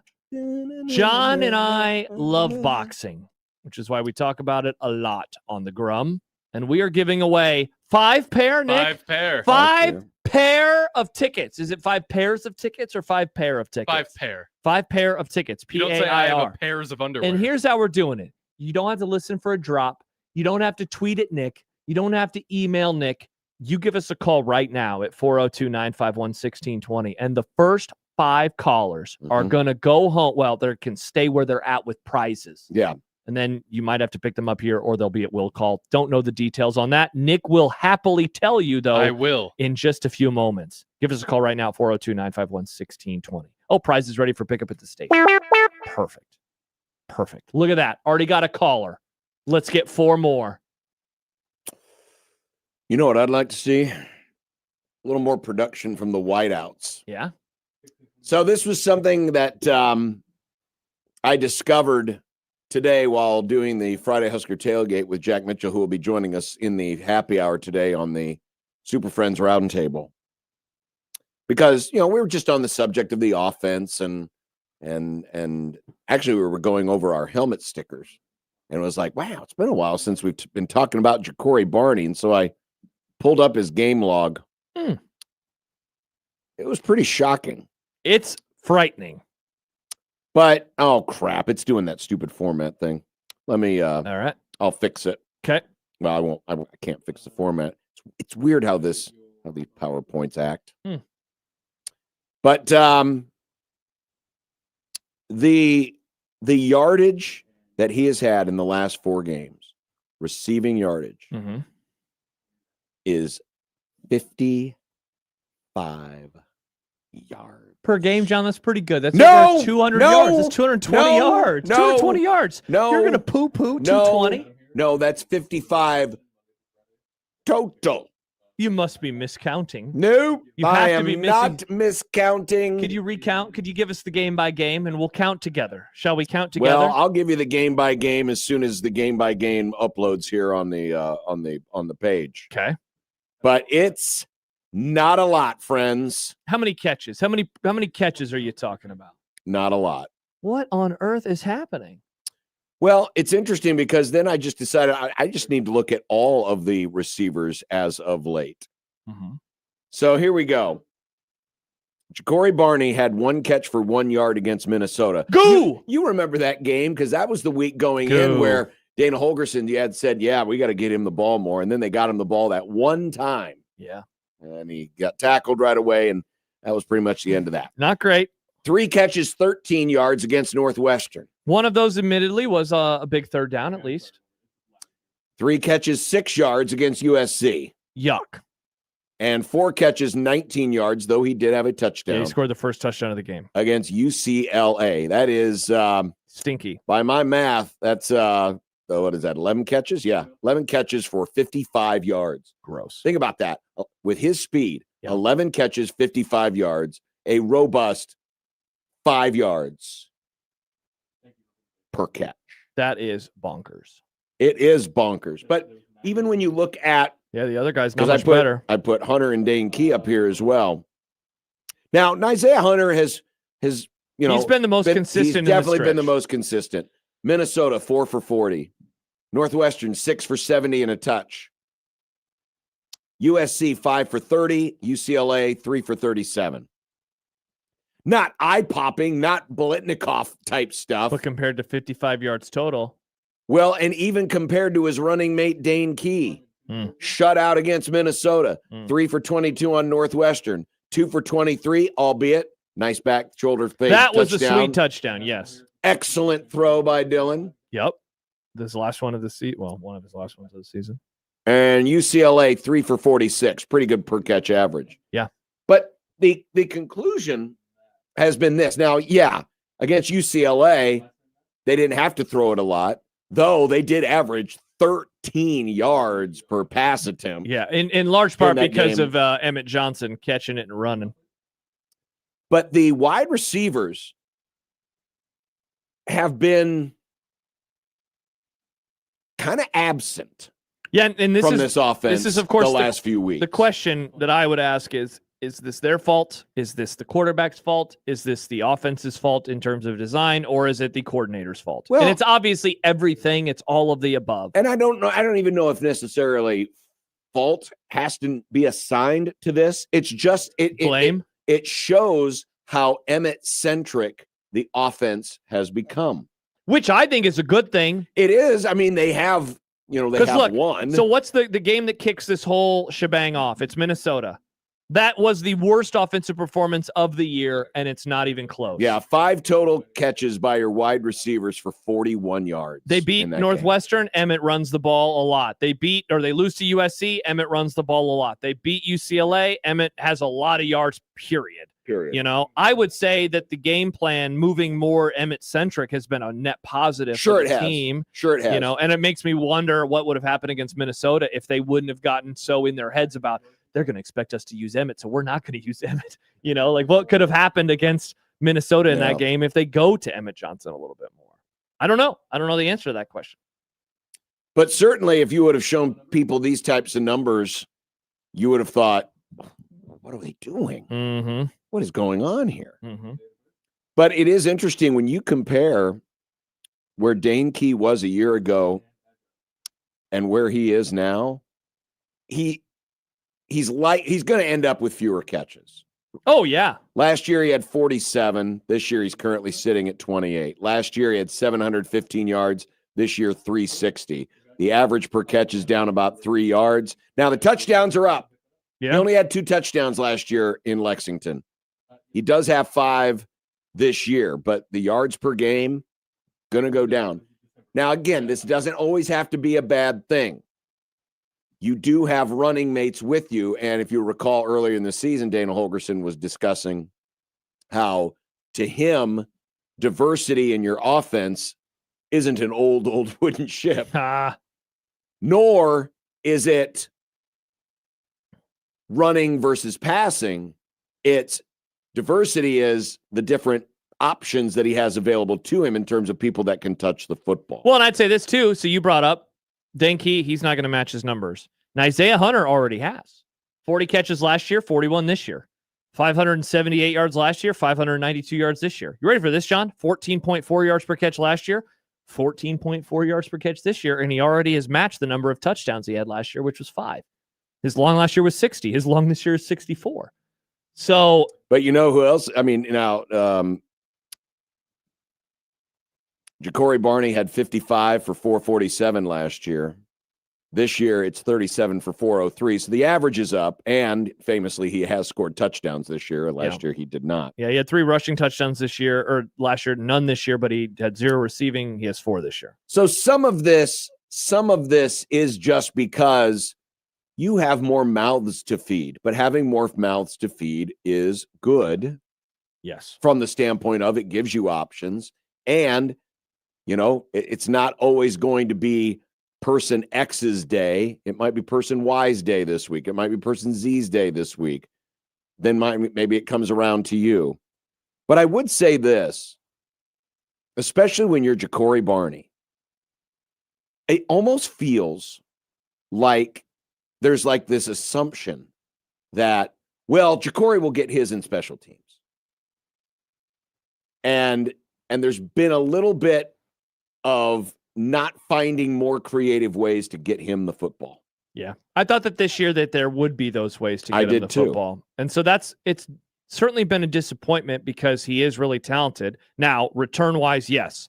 Last year he had 13 total return yards on punts. He had 285 return yards on kickoffs, so that adds up to 298. This year it's actually down, but part of that is that the kickoff game has been so different in college football. Yeah. One return for 24, but of course the punts, 20 for 242. And also he's not returning the kickoffs, he only has 1. That has changed this year. Nebraska has had a good kickoff return game. Mm-hmm. And so I would say that he has been a weapon this year in the return game, given what he has been able to do with punts. But yeah, his season hasn't been one that I would expect. And you wonder, to go back to the conversation we had in our last segment, finishing up the year, how is he feeling about his usage in the offense and what type of offense he wants to be in moving forward? Like those are questions that you have to wonder about in this era of college football. Yes, you do. Because, you can be satisfied or happy with the teammates you have and the coaching you're getting. But let's face it, when you're in any sport and you have individual numbers and you see that your numbers don't look splashy, don't look flashy, and maybe someone else who, whose game you either look up to or compare yourself to, man, they're doing so much more. I could be doing so much more. Sometimes that can also create enough impatience to make a person want to look or want to go somewhere else. Clarence writes, but John, isn't there a problem is the problem the word might this week, might be this guy, might next week that guy? Where's a consistency that makes a team a threat? Look, they have a consistent threat. His name is Emmett Johnson. Right. And I would say they have one in the receiving game. His name is Isaiah Hunter. He has been the consistent guy this year, and he's been able to do it in a variety of ways. Catch and run, over the top, jumping over player. Like, he's been able to do that going back to the first game of the season. So maybe we were just wrong on who the consistent threat was going to be. We thought it was going to be Dane Key. It hasn't been. I thought Ja'Cory Barney would be involved more, and I wish he was. But Isaiah Hunter has been, and certainly Emmett Johnson has put together a really nice year. So, the frustrating part is that the sum of these players does not seem to equal, or the individual parts does not seem to equal the sum of the offense, what it should be. Mm-hmm. I think the offense is better than or is worse than what it should be. The players are better than what they have shown. I would agree. Yeah. It's frustrating. Well, coming up, let's take a look at some of those NFL matchups this week. Okay. And then Ken's Movie Club is coming up. Lovely. We will review Spotlight. We got to nail these scumbags.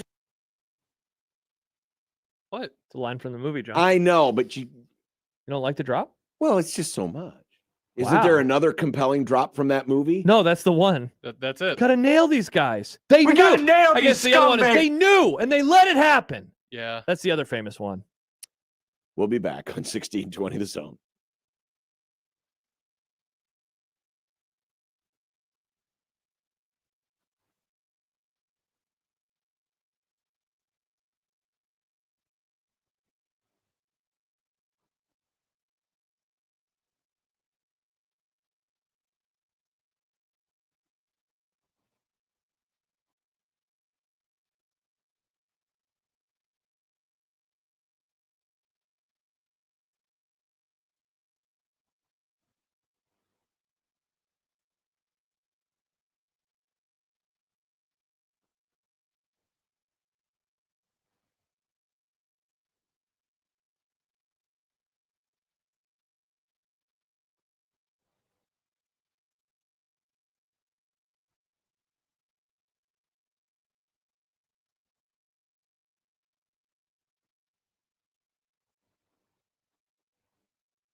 too worried about it.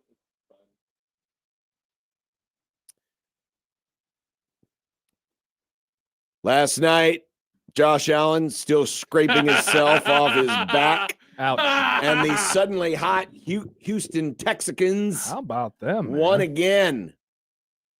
You have 3 teams with winning records in that normally putrid division. Can you believe that? I cannot. I am stunned by the results of this season so far. I am too. Yeah. But them's the truth. Yep. But we've got games coming up this weekend. You were very excited to because you didn't let me grunt this slate. So grunt away. All right. Grunt away. Let's see. Let's start here. Colts at Chiefs. Noon game. Big game in the AFC. Colts fighting for a number 1 seed right now, of course, with the Patriots. Yes, they are. And I would say now, knowing what's happened in the AFC East with the Bills, I would say that the 1 seed will be the Colts or the Patriots. I think that I definitively feel that way now. Couple things. Wow, Colts. no love for the Broncos. Crap, I forgot about the Broncos. I forgot. I'm sorry. Send your emails to Stibbs, Josh at 1620. Just text me. You have my phone number, you weirdo. Colts. Oh, yeah, spam the crap out of it. Colts. Full revamped secondary intact for the first time this season. They made the Sauce Gardner with trade. a new, with sauce. God, sauce. I love buffalo sauce. They got the sauce. And they're going to love Sauce Gardner. So they got that going for this them. is Baltimore, not Baltimore anymore. Jeez, what year is it? This is Indianapolis sauce. Daniel Jones, 4 interceptions in the last 2 games. He only had 3 in the first 8 games this season. So they haven't played in a couple weeks. They played overseas in Madrid, I think, against the Falcons. Right. They won that game in overtime. That one went down to the wire. Definitely started seeing, in my opinion, John, the cracks of the Colts start to show themselves in recent games. Horrible performance, of course, against Pittsburgh. That game against Atlanta. Atlanta's ass this year. But they got the win, and that's all that matters. We don't apologize for wins in the NFL. And, look, I know we opened the show by saying America should root for the Cowboys against Kansas City on Thanksgiving Day. We opened the show saying that. We did. Collectively, royal we, Nick. It's a huge game for them, though. If they lose, their margin for error might be 0. They might have to win out if they lose this game. Yeah, they might. So that I love this matchup because Colts gotta keep the chase going for the number 1 overall seed. Chiefs gotta win to survive. And I do think if the Colts lose to this version of the Chiefs, I think there's going to be a lot of they're not very good, and they're going to be one and done in the playoffs. They win, I think that it would earn a lot of goodwill for them, even though this Chiefs team is not their usual self. Jonathan Taylor's already at 1,100 yards. Who does he think he is? Emmett Johnson? Nice. Thank you, Nick. The Whoa. 15 rushing touchdowns. Whoa. Against this Chiefs run defense, which has been decent, but not great. Not great, not terrible. And what do you like to do on the road? Play defense and run the ball. They can run the damn ball here, John. This will be, I agree with you. I think the Chiefs, the Chiefs are in an interesting spot because if they win this game, there will be a lot of pump the brakes. Kansas City's going to be fine. Bingo. They lose this game, and it is brink time. Oh, yeah. It is season on the brink. Nice reference. Vikings at Packers. How about this stat that I saw on ESPN.com today? Well, let me give you a quick stat. Then. Sure. Sorry, I apologize. I got 6 games written. That's fine. Minnesota has won 38 games since hiring Kevin O'Connell ahead of the 2022 season. Of those victories, 33 have come when the Vikings were ahead or even in the turnover battle. This year, they have committed the second most turnovers, 18, and are tied for the 6th fewest takeaways, 9, 5 of which came in one game. Meanwhile, Green Bay has intercepted only 4 passes through the first 10 games after picking off 17 last season. So the story of the Vikings has been quarterback has taken a massive step back this year, and they're just giving the ball at too high of a rate. Meanwhile, the Packers, they play down to their competition. We've seen it all year long. They beat the Giants last week by 7 points. It's a huge rivalry game, of course. I don't think the Vikings are going to the playoffs. They lose this one, you can certainly kiss the postseason goodbye. Packers, the division race is most certainly on now that the Lions have lost again. The Bears have won. They keep winning games, but we're all waiting for them to start falling apart a little bit with those 3 losses. All of them to good teams. Will they lose to the good team they're playing this weekend against the Steelers? So I think this one is important, even though you turned your nose up at it, and I understand that. I know you got something on Patriots Bengals. Go. No, I have 0 things on that one. Oh, Really? What about Why would I have anything on what Patriots about Bengals? what you love about Drake May now. They're going what to beat 'em. about the game where you have two division leaders going up against each other? I got lots of stuff on Steelers Bears, John. Caleb Williams was blitzed last week, a whopping 66.7% of his dropbacks. They now face the Steelers, who blitz at the fourth highest rate in the NFL this season, which is 34%. So that shows you how much they were blitzing last week. Also, the Bears play action 31% of the time, which is third most in the NFL. And the Steelers, one of the best defenses against play action this season. I think people keep waiting for the Bears to no longer be getting away with this. They can't keep getting away with this. Yeah. Dude, I like what I'm seeing from Caleb Williams. He's got some moxie to him. I think he's a fighter. I know that there's a lot of baggage that comes with him and how he plays and his dad and all the stuff, but he keeps getting hit and he keeps getting back up. I don't know if do we have this in predictions? I think I kind of like the Bears. And if they win this one, this would be definitively their best win of the season, right? Like, there's a playoff team that they're playing. I know that I don't think the Steelers are very good, but I think it'd be an impressive win for them. And you really, I think, could start believing in them being the NFC North representative that gets a home game in the playoffs. I still think Detroit's going to win that division, but you're going to get the full Mason Rudolph experience. Woof. No Aaron Rodgers. Is that official now? Do we know that this is official? I think I don't think it's official, but I think it's pretty darn close. Floppy wrist. I think it's pretty darn close. I'll give you one thing for Eagles Cowboys. Just one thing. Just one. Oh, what delusional thing will you come up with here? Nothing. Eagles can throw the ball on the Cowboys. They are second in air yards per attempt this year. The Cowboys defense second in air yards per attempt allowed. Like, I'm worried. Don't allow that crappy offense to get going, Dallas. Come on. Browns Raiders, go. Whoa, nothing about this game. Absolutely zero thoughts on Falcons Saints, go. Bad teams, mid-off. There's another game between division leaders. Is that Rams Bucks? That's Rams legend Baker Mayfield versus Rams legend Matthew Stafford on Sunday Night Football on NBC. Stafford, 20 touchdown passes this year against the blitz, leads the NFL. That's crazy. The Bucks have blitzed at the highest rate since Todd Bowles joined the team in 2019. They're blitzing at a 33% rate this season. So what he wants to do is let's eventually talk about Stafford as an MVP candidate. We might be doing that at some point soon, John. Here's the thing. Are the Bucks healthy? That's the question. If they're healthy, I think that this could be a really good game. If they're not, I do think the Rams could win and win comfortably. Thing that worries me about this one, though, is the guy who has been the MVP of the defense, and I'm not talking about my boy Landman, Quentin Lake, out. Quentin Lake has been... What about Jared Don't Call Me versus verse? Quentin Lake's been a stud, though. Quentin Lake has been the leader in that back half, and he's out, probably out until the playoffs. So how the Rams will compensate with him out will be interesting to watch. Yeah. Should be a fun game on Sunday. I'm pretty pumped for that game. Should be a fun game to watch. I always forget, what's our rule on Monday night games? I did have a couple things about the Monday night Go games. ahead. Did you know this is the first time the Panthers have faced Christian McCaffrey since they traded him? I was pretty surprised by that. Yeah, 2022. First time that they... God, I could have swore that he played him like soon after they traded him, but okay. He did not play them. Probably because he was hurt, because, he is a Fabergé. Yeah.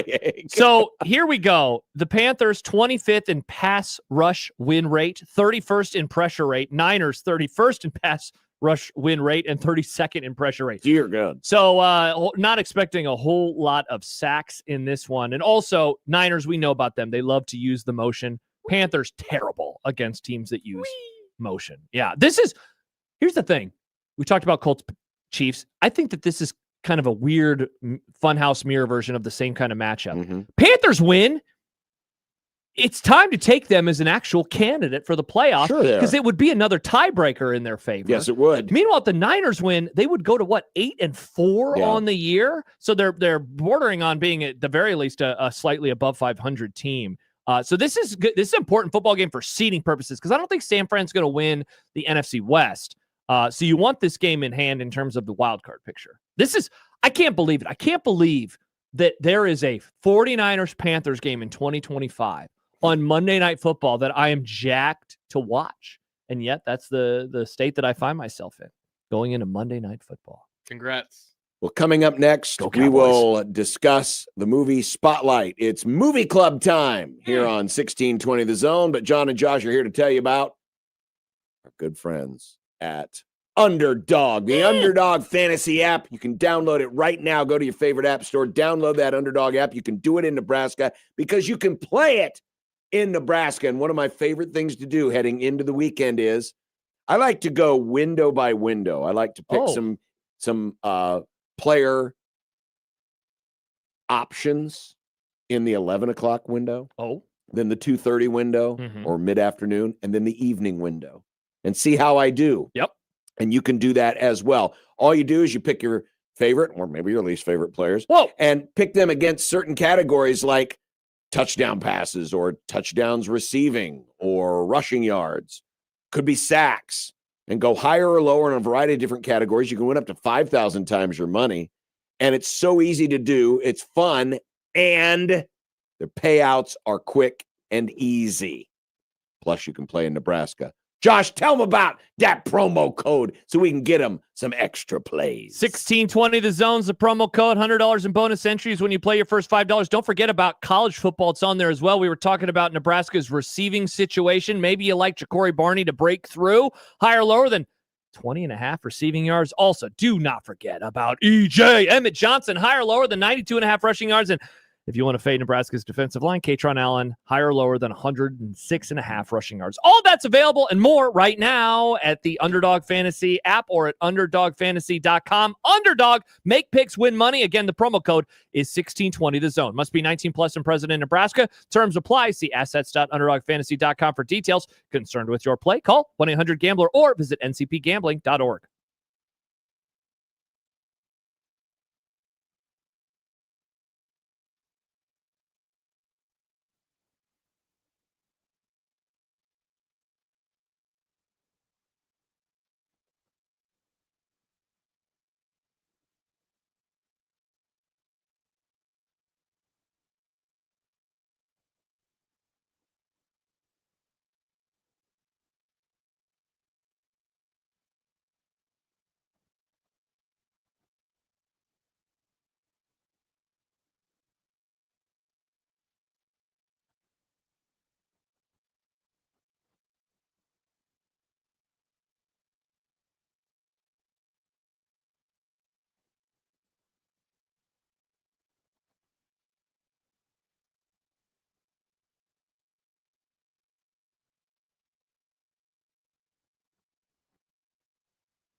Friday. The week. These are the voyages of the program Unsportsmanlike Conduct. Its ongoing mission to explore strange new movies, to seek out new bits and new edifications, to boldly go where no radio program has gone before. Oh, Elkins Movie Club. It's Elkins Movie Club. Elkins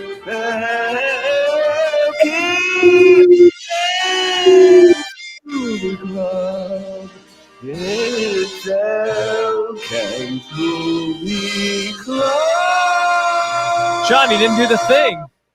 I was partially doing Are it. you okay? Yes. Why do you ask? You didn't do the thing. You always do the thing. I was kind of busy. It's kind of hard to type and nod your head at the same time. While I was doing the thing, I was typing and doing the thing at the same time. Yeah, which is why whatever you were typing probably came out as gobbledygook. It does not look like Bob Dylan said it. No, it would have. Then it would have been. Hello, Ken. I can't. Oh. The nonsense continues on a Friday. The boys were commenting. I was walking out to do some other things, and they said, wow, Ken's angle has changed. Are we in a different part of the room here? No, he moved it back. Yeah, it was it was at more of an artistic angle earlier. Yes. I had to move my little stand here to get something off the floor and couldn't physically reach it otherwise. Are you, now that you're in of retirement, are you with, well, he is. No, I just love of blank. But my bad. You have done so many things, and I'm sure have a lot of stuff in your archives. Are there like, is there like a project that you're preparing to do to like a book, sort all of your stuff? Oh God, no. I mean, as far as the writing stuff goes, when they got rid of the old clip files, they gave us. So I have all those clip files in a box. Okay. And that goes up to like maybe mid-90s. Okay. And after that, I can get it all off the web, or I also have, I write a lot in Google Docs. And so I have Google Docs that go back, I don't know, 15 years, something like that. Love Google Docs. So that part, but everything else, like I have a entire corner of my garage that's nothing but stacks of those banker boxes full of CDs. There's probably 5,000 CDs in my garage or more. And those are just the ones I put in the garage. And no, I am not going to go through and alphabetize them or something again. These are all like music samples or albums, things like that? Albums or what? Yeah. Yeah. Wow. No, I have the amount of junk that I have, and I don't have organizational talent on that, which the amusing part is my mother was a librarian, a school librarian. Your mom was a school librarian too. That's awesome. My mom was a school librarian. Yeah. Yeah. I don't know anything about the Dewey Decimal System. I forgot all of it. I like organizing by last name of the author. That's how I organize my bookcase. Yeah. Last name of the author. Yeah, well, I probably got 1,000 books about music and film and that kind of stuff. I mean, they're just bookshelves down here. I don't know what's going to happen when I go. It's going to be your poor wife's going to be like, what do we do with all this? this crap? Yeah. Well, The movie this week is Spotlight. It's a warm, family-friendly, uplifting, just a heartwarming affair. Yeah. Of a movie. Yeah. But this was Nick. This is me.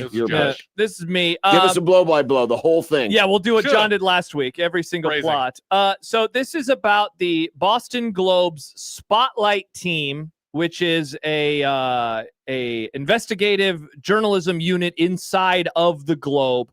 And it's an investigation into the child sex abuse scandal from the Archdiocese in Boston. And what makes the movie, for a variety of reasons, what makes the movie interesting is it is less about the actual crimes that are being perpetrated, though, of course, it discusses them. Sure. And it is more about the research and the reporting that went into that story and how it started and why it started.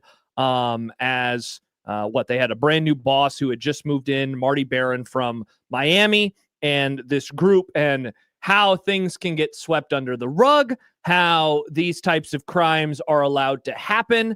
There's a fascinating moment, Kent, in the movie that for whatever reason I'd kind of forgotten about inside of it, but when I knew that there were these terms that were used in the books of list of every priest that was in Boston. So I'd remember the terms, on sick leave or whatever it was, but I'd forgotten that they started to reverse engineer it, where let's look up every time that has been used. And then that will allow us then to go into, to research it, because there's a plot point in it where the number is 6%. And so it could actually be upwards of 90 priests in Boston. And they're like, 90 priests.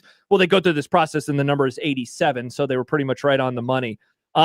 This is set. It takes place it starts with a flashback to in 1976, but then it fast forwards to 2001 and early 2002. And that's where the movie really takes place. And so, as a broadcast journalism major, I always find this type of stuff interesting. Of course, the crime at the center of this story is incredible. It's the worst crime. It is a very heinous crime. Loaded cast: Mark Ruffalo, Michael Keaton, Rachel McAdams, Liev Schreiber, John Slattery, Stanley Tucci, among others. A great movie, Kent. We mentioned it last week when this was the choice, that this was number one for you, or one of your top 10 movies when it came out. Already 10 years ago now. 10 years ago this month, in fact, is when it was released in the United States. That is Spotlight. Indeed it is, and it was number one. I went and looked up what I wrote, and I said I had a hard time choosing between this and Mad Max Fury Road. Now, those are incredible. Boy, can't get different than that. But I also 5 years ago during the pandemic, and I looked it up here, did my best newspaper movies, right? Because this is a newspaper movie. It's what it's really about. It's not, yes, it's about the Catholic Church and the sexual assault of the kids and all of that, but it's the movie is about the people in the paper, right? Mm-hmm. And so I had it number 2 on the list of newspaper movies all time, behind only All the President's Men. And I said, another true story that shows reporters at work, this time the Boston Globe investigative team unearthing sexual abuse in the Catholic Church and its attempted cover-up. The movie packs 3 years of work into a seamless story. Though it's not 100% accurate, the Globe won a Pulitzer Prize for its coverage. Spotlight took the Best Picture Academy Award. That's what I wrote in my little short summary. The inaccuracies are actually kind of interesting. They had to telescope everything into a movie, so it feels like they did one big story. They actually did these stories over the course of more than a year. Okay. Mm-hmm. And some of the stuff that's in the movie happened after the first stories were published. Right?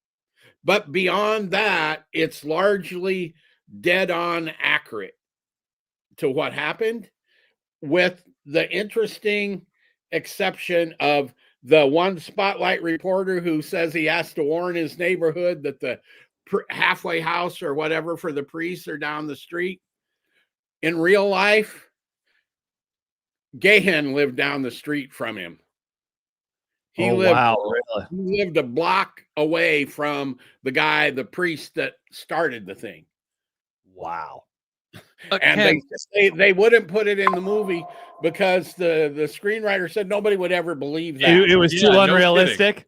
Yeah, it's too unrealistic. Reality was. But so sorry, Ken, I keep one last thing, just personally, watching it again at 10 years remove and being a newspaper guy. Yeah. It's now a throwback big time. Newspapers are not like that anymore. And it's 20 years since this thing happened. That giant newsroom, there may be 4 of them left in America, right? I don't know that the Spotlight team continues to exist in Boston. I don't think it does. But the really weird thing that hit me was like even early in the movie when you see him going into the clip files and using the microfilm and stuff. We had those giant Lectriever things that you had to type in, A through Z, and then the clip files come up, and then you'd pull the clips out and get them like that, microfilm, all of that. It's like, I don't know, it's obviously 20th century technology, but it really makes you feel like a fossil when you're sitting there. I did all that. Yeah, the idea of a team of reporters who, and granted, and you'll see that there's obviously a very major event that takes place right in the middle of, the Spotlight's investigative thing that kind of pulls some reporters away and obviously causes a bit of a complication because it takes away some manpower.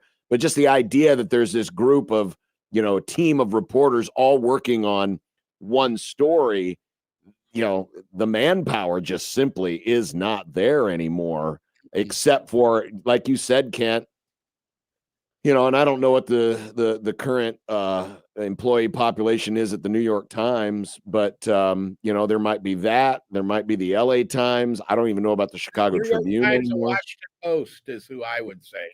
Yeah. The Wall Street Journal, although they generally do this kind of reporting. Those would be the 3 that I would say are still functioning at the kind of level that you saw in the movie. And other than that, every place has been cut.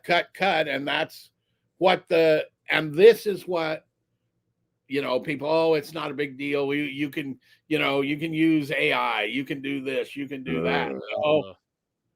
This is what you lose. Right? I love the way Kent, like Marty Barron, how he talks about it. What does he say? Like we got to serve our readers. He kind of talks about it in flowery ways, but I want to do things that are, that will help our community, that would be important for our readers to understand. And, gosh, even the shots early of the newsroom, I was thinking immediately, I was like, I can't wait to talk about this with Kent, because you will remember when newsrooms were really, and in the early part of it, they kind of have a wink and a nod at like, and the internet's coming, right? And so the movie's made 10 years ago, and at that point, it's like, the internet has completely decimated newspapers. Gosh, fast forward another 10 years, and it's even sadder. There was that one guy on the Spotlight team that knew how to use a computer. He was the one putting things into Excel. It's like, I put the URL. It's on the website. You can just call us. Yeah, doing exactly. This. It's super easy. Yeah. And it is. As somebody who was at newspapers when the internet came in, it was like a novelty, right? Yes. We had no idea what to do with it, how to do with it, and they let it eat them alive. I will say a couple other things about this picture. The accuracy goes to the actual portrayal of the individuals. The only one of them I've ever been around is Marty Barron, who went on to be editor of the Washington Post. And I was at I think he might have talked at South by Southwest once or something that I was at. Liev Schreiber doesn't exactly look like him, but he he played him, right? The actors all met the people they played. Ruffalo, who got Oscar nominated for this, went so far as to have the guy he played read all his lines so he could mimic his voice. Wow. Mark Ruffalo's incredible. And at one point it was like, can you scream at somebody for me? Right? Because he has, that scene where he kind of melts down. He had to get that guy to really do. So they all met with the people that they played. And at the time of the movie, the guy who Ruffalo played was still working at the Boston Globe on the Spotlight team. Wow. So wouldn't that be weird to go extremely go see yourself when doing the same job? And the baseball scene where they go to the ball game and Ben Bradley Jr. tells them, drop this, basically. Mm-hmm. In that scene are the real Spotlight people. Okay. Oh, really? Oh, that's fun. Yeah. Huh, that's awesome. I love cameos like that. Kent, you were of the paper when this story dropped and when it came out. When these stories were unfolding over the course of that year or so, did that kind of change processes? Like how the newspaper handled things?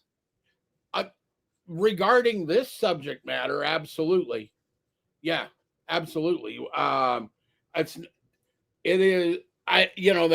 Journal Star, of course, doesn't have the resources to devote 4 or 5 people to this, but there was certainly there was a lot of, we did what we could, shall we say, and I know the World Herald really did. They did a really good job with it, of looking into this and so, yeah. And it also changed in a way, how do I want to put this? It was sort of much like Watergate changed the nature of that sort of political reporting. This kind of changed the nature of reporting on institutions like the church and all of that. I think there's I absolutely. And, they won the Pulitzer Prize. But this movie was accurate to the pressure that they were under, I think, and to the, you don't miss, right? If you'd have got this wrong, that's the end of that newspaper largely. Mm-hmm. And I read the book that came out of this, that they wrote, and the book is, if you're interested in the journalism process, the book is fascinating, and it's also extremely disturbing because they go into all the details that they don't talk about in the movie about the abuse and all that. Yeah, like along those lines, Ken, so there are 2 scenes that stand out to me. One is the part that you mentioned, like how buttoned up they knew that they had to be, right? And they're talking about the sourcing and try to confirm that, like, if we get any of this wrong, then they can just tear the rest of it to shreds. But also then the scene, and Rachel McAdams, who I think we've mentioned her name a couple of times now, I think her character, this is the 3rd time I've seen this movie. She's my favorite of them. I think that she is certainly the most empathetic in any of the conversations, but she is talking to one of the victims. And I think he just says, and then I was abused. And she has that, like, hey, if we're going to tell this, we can't just say that. Yeah. I need details. And like, again, she's very understanding, very empathetic, but also, knows we need to let people know what is really happening here. And so I thought that she did a really good job, and they did a good job of again, trying to make sure that they had everything buttoned up and, before they went, forward with the story. Agreed. And she's the sympathetic one because she's the only one that isn't kind of this comes so close to capturing newsroom people, right? No, really. We're not necessarily all that good. You know what I mean? It's opinionated, and this is this and this is that, and I'm gonna, and you get into that, and at one point, Ruffalo comes back and is talking to Michael Keaton and about the meeting that he had with Marty Barron, I guess it was, or no, with Bradley, and he says, should I just, it's after the ball game, and he says, should I just ignore what they're saying to me? And he said, just don't pay attention. We don't pay attention to anybody now. Okay? I was one of those. I'm going to do this the way I want to do it. And if it Hell fits, yeah, Clint. it's fine. And if not, so it hit that way as even in the personalities. I think it's just a really, really good movie that is, but it hit me way different now. I bet. Because I think the 20-year time gap between the time it took place and now, and what's happened to the newspaper industry, and like I say, I would guess that the only papers that are still doing any kind of investigative thing on a regular scale are probably Washington Post, New York Times, and maybe Wall Street Journal. There may be more. Maybe Philadelphia has a long history. Yeah, I can't. Not to get too in the weeds and sniffing our own what's about this, but a story like this that has far-reaching tentacles, that has many years of of process and transgressions. Who's going to be the ones to expose the next scandal, right? I mean, scandals aren't going to stop happening because the newspaper industry has changed, or the storytelling or news telling industry has changed. They're still going to happen, but where does that come from now? Right. Where does it come from?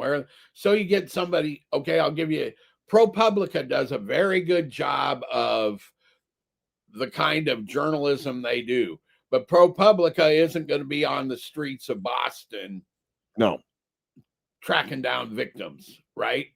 But so it's going to, if something like this happens, my guess is today it's going to end up coming from multiple, maybe ProPublica over here and maybe a newspaper over here, and some internet only kind of entity there. The whole thing has changed, and I don't think anybody has a real great idea as to how it will play out beyond, like I say, I think it's so fractured now that it's not just going to be one place sitting on, and as you know, we got to do, the Herald can't find out about this. We got to keep it all secret, blah, blah, blah, blah, blah.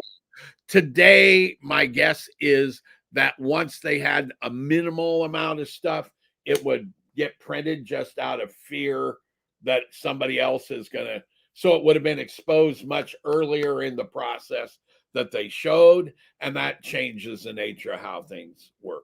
But it also maybe doesn't get told completely, and it gives the perpetrators a chance to, either further cover up or, try to obfuscate, if that's the right word. Obfuscate. Or head for the hills in some cases. Exactly. And so, the idea of having all your details buttoned up and cross-checking and all of that stuff, editors, all of that is gone. So you still might get some of the story, but you won't get it maybe 100% accurate. Well, it's like the scene, Kent, where I think it's at the dinner that they have with that what's his name has with Barron when he first gets there, about like what they do, and he's like, yeah, so we'll report on these stories for a year, and it's like, whoa, so that is, sadly, it's not feasible for papers anymore, to be able to work behind the scenes for something that is going to take that long before it actually makes it into the paper. Yeah. The other thing that just reminded me, this is like, because this is a newspaper picture, like when he's at the news meeting and they're going around saying, Metro, we've got this, blah, blah, blah, blah. That was way more formal and controlled than the ones that I've been in. It seemed like Kenneth was setting up for the punchline of "and the Patriots," and then ha ha ha, knowing that was the year that they won their first Super Bowl. Oh, It that almost would've been seemed like funny. that whole scene was built about the joke surrounding the New England Patriots. Uh-huh. Sorry, John, didn't mean to bring up old wounds. Yeah. You know what? Maybe Spotlight should have been working on the fact that Belichick had his guys up in the catwalk watching our walkthrough in the Superdome. The important crimes. Exactly. The real crimes. Well, that is Spotlight. I really liked this movie. Odd fact, it's one of 2 movies that won the Academy Award and only one other Oscar. It won for screenplay. And the reason for that, there was no standout one actor. I mean, Ruffalo it was an ensemble, that's for sure. Rachel McAdams got nominated, but those you get nominated in the supporting actor categories, and that's likely. And they didn't get the director, but it's weird. It's an anomaly in that sense, but it's a really good movie. Real quick, what did you think of Michael Keaton? Oh, great. And here's another amusing on my top 10 journalism movies. Michael Keaton's in 2 of them. He's in this and in The Paper. Did you ever see The Paper? No, never saw The Paper. He plays a city editor of a paper that's going under. And it's really, it's more entertaining and maybe a little less serious than a lot less serious than this, but a little less directly accurate. Although when he opens that movie, he comes in and people are bugging him and blah, blah, blah. Don't talk to me till after my second Diet Coke. I had an editor identical to that. There's people in this office that say that exact same thing. Do they really? Yes. Yeah. Wow. And the other interesting, Mark Ruffalo is also in another of my top journalism movie, but he doesn't play a journalist, he plays a cop, and that's Zodiac. Oh, yeah. Great movie. That's a great movie. So there is Spotlight. It is on Amazon Prime. Mm-hmm. Great movie. Incredible movie. I liked it a lot. Nick is next. And we have 2 weeks now on this one because, of course, there's no Grum next Friday because it is Black Friday, and we'll be in the middle of Big Red overreaction. It'll almost be over at this point in time in a week. Well, what if the Iowa game goes into overtime? Well, then it will not almost be over, but it'll be over someday. That would be brutal. We don't even start saying that. Thank you, Kent. Thank you very much. But what if? Nick, it is your pick next. What are we watching? We're going to Netflix, and we've had a string of, I know, a bunch of really feel-good movies back to back. Yeah. So I'm going to bring us down a little bit. Okay. We're going to go to Netflix and watch The Mask. Wow. The Jim Carrey. Jim Carrey? Yep. Okay. I got a really interesting story about this. Oh, yes. I like it when we get stories. interesting Kent stories off of the movie. All right. The Mask coming up in 2 weeks. I don't know how many years it's been for me since I've seen The Mask. Genuinely, me too. I have no idea. Did this come up in conversation? Whoa, really? Never seen it. This came up in conversation, I believe, with Ed the other day. We were talking about favorite Jim Carrey movies. Was it with Ed or was it with somebody else? I don't know. I was not in this conversation. You were not? Because the Truman Show came up. Because that's my second favorite behind Dumb and Dumber. But I said, I bet you like The Mask the most. And this person said, yes. I thought it was with you, but maybe it wasn't. Nope. I have not seen The Mask. Interesting. So all right. It'll be a first for me. Wow. A 90s movie. Allegedly, it's not leaving Netflix because it didn't have the little banner that said watch it soon. before the end of the month just to be safe. Just in case. Just to be safe. Kent, we need a prediction. Penn State, 8.5-point favorites. Whoa. What do you think? I think when it starts with a laugh. I think that we have 2 teams with backup quarterbacks. Yep. We have 2 teams you don't really know what you're going to get. I think so. You go roll backwards, and it's like Penn State was in the top 10 to start the season for a reason. And they didn't get everything didn't fall apart. Nebraska's, same. So I'm going Penn State 28, Nebraska 21. Mm. 28-21, a flip of the result, same score as 2 weeks ago in the Rose Bowl. Evil Kent says, I could see 52-38 or something like that. Probably Nebraska. Wow. That would be a lot of points. They'd fire James Franklin again if that happened. They'd get rid of Dylan Raiola if that happened. Yeah. Have those two teams scored 90 points in the last month combined? It's been a long time since they did that, Kent. Should we get his Black Friday Iowa prediction too? Since we're not going to talk to him next week. Sure, why not? Kent, what's going to happen in a week? This just made me dislike. Let's say Nebraska 24, Iowa 14. Oh, jeez. Suck on that, Hawkeyes. Wow, Evil Kent? I could see 52-38 or something like that. All right, somebody's got Iowa. Someone's got to get fired for that one. Are you sure? Are you sure that Evil Kent was answering the same? Was he just answering the same game as the one before? No, at the end he said probably Iowa. You didn't hear that? Oh. Evil Kent said probably Iowa. Oh, interesting. Iowa. Missed that. Well, Kent, have a great Thanksgiving. Yes. And enjoy it. And hopefully we'll see you. Hopefully I'll see you in the press box on Black Friday. Back from Las Vegas. And you're going. Well, you could stay and watch a Raider game. No, God. You know how little interest there is in that game? I looked at the Fox broadcast map. You look at the the broadcast map. That game is literally being shown in Nevada, and not even all of Nevada, but the west half of Nevada and Ohio. And that's it. Incredible. And not even the entirety of Ohio. Just a little tiny bit of it. It doesn't need to be seen much. Yeah, this is probably for the best. Yeah, I would agree. Probably for the best. All right, Kent, we'll talk to you in 2 weeks. See ya. Happy Thanksgiving, Kent. Happy Thanksgiving, Kent. Kent Wogelmont and the Movie Club. All right, we're getting closer to a One Beer Friday. We'll be back. Why is NBC telling the Big Ten? 1620 The Zone.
You know, it's been a bleak week in terms of like the cloud cover and stuff. The actual weather, not life. When you walk outside and you look up and you see some breaks in the clouds and there's just that hint of sunshine and you go, wow, it actually looks nice out here. Of course, my cycloptic colleague over here always has the blinds drawn because it looks bad for the video.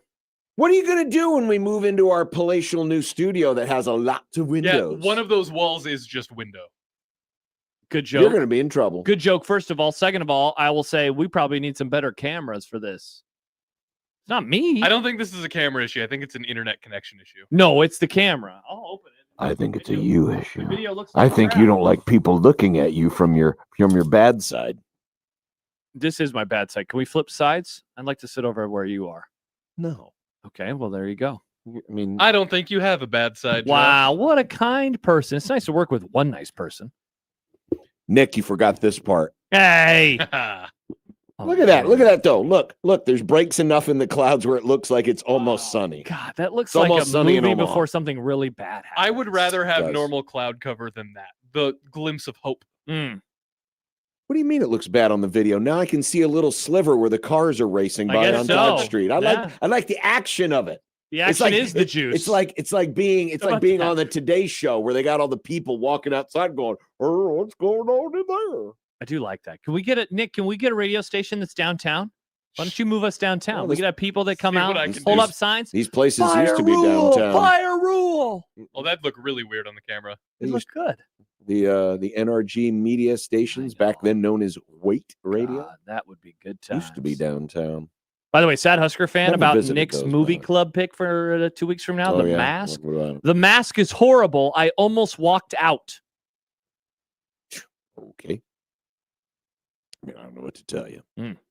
I really don't. We'll watch it and talk about it in 2 weeks. I really don't know what to tell you Watch other it. than Talk about it in 2 I weeks. think I think you're going to enjoy it. Bigley says your left nipple looks odd, by the way. See, look, you did this, and now people are talking about my protruding nipple. Don't like that. Well, NBC, the broadcaster of this weekend's huge Big Ten contest between Nebraska and Penn State. Earlier, you called it big. Now you're saying it with sarcasm? I called it huge. Yeah, with a tone. Is apparently trying to shop next year's Big Ten championship game. You say, what? Huh? Shop? What? Like Shop? sell it to sell it? a different network? Like sell it to a different network? Yep, that's exactly what I'm saying. That's insane. That's according to Puck Sports, which is so weird because I think it's a hockey website. It is not a hockey website. Wait, John should be. Arand, a longtime sports business, sports media reporter, says that NBC is thinking about selling the game Do you want me to a ask why different again? network. Like whom? Well, Amazon, Prime? Netflix. The shopping website? The financier? Because apparently NBC, when they negotiated the deal, remember, you got 3 networks who cover the Big Ten, but over the course of the 7-year contract, this is the only time next year that NBC will have the rights to the Big Ten so championship why would they want to game. get rid of it then? Well, apparently it's difficult to sell it. It's difficult to monetize it as part of a package when you know you only have it once and then it's gone. Wow, that's odd. That is weird. That's what they say. Mm-hmm. It's a big. It's a big difficult game. for the network to monetize the game package. or leverage it during negotiations with distributors. So, like, for example, if you're in a dispute with like a YouTube TV like ESPN was, Mm-hmm. where you can say, yeah, and we got this event and this event and this event. Well, when it's the only time that you'll have that event, maybe a distributor will say, well, yeah, we're not going to be missing out on a whole lot. So they figure we can get a better return for investment if we We'll make just more sell money. the damn thing Yeah. than it is if we, keep it, air it, and don't make as much by selling the ads for They it. should take the exclusivity angle. Listen, we have this once, but think about how many eyeballs are going to see it. They're going to watch. Now, it. the thing that gets in the way of all of this is the Big Ten Network. And you're saying, what? The Big Ten Network? Big Ten What, the Network. Big Ten Network? The way that the Big Ten's current media structure works is stupid. The Big Ten makes them network, a lot of money, Nick. The Big Ten network actually controls the media rights.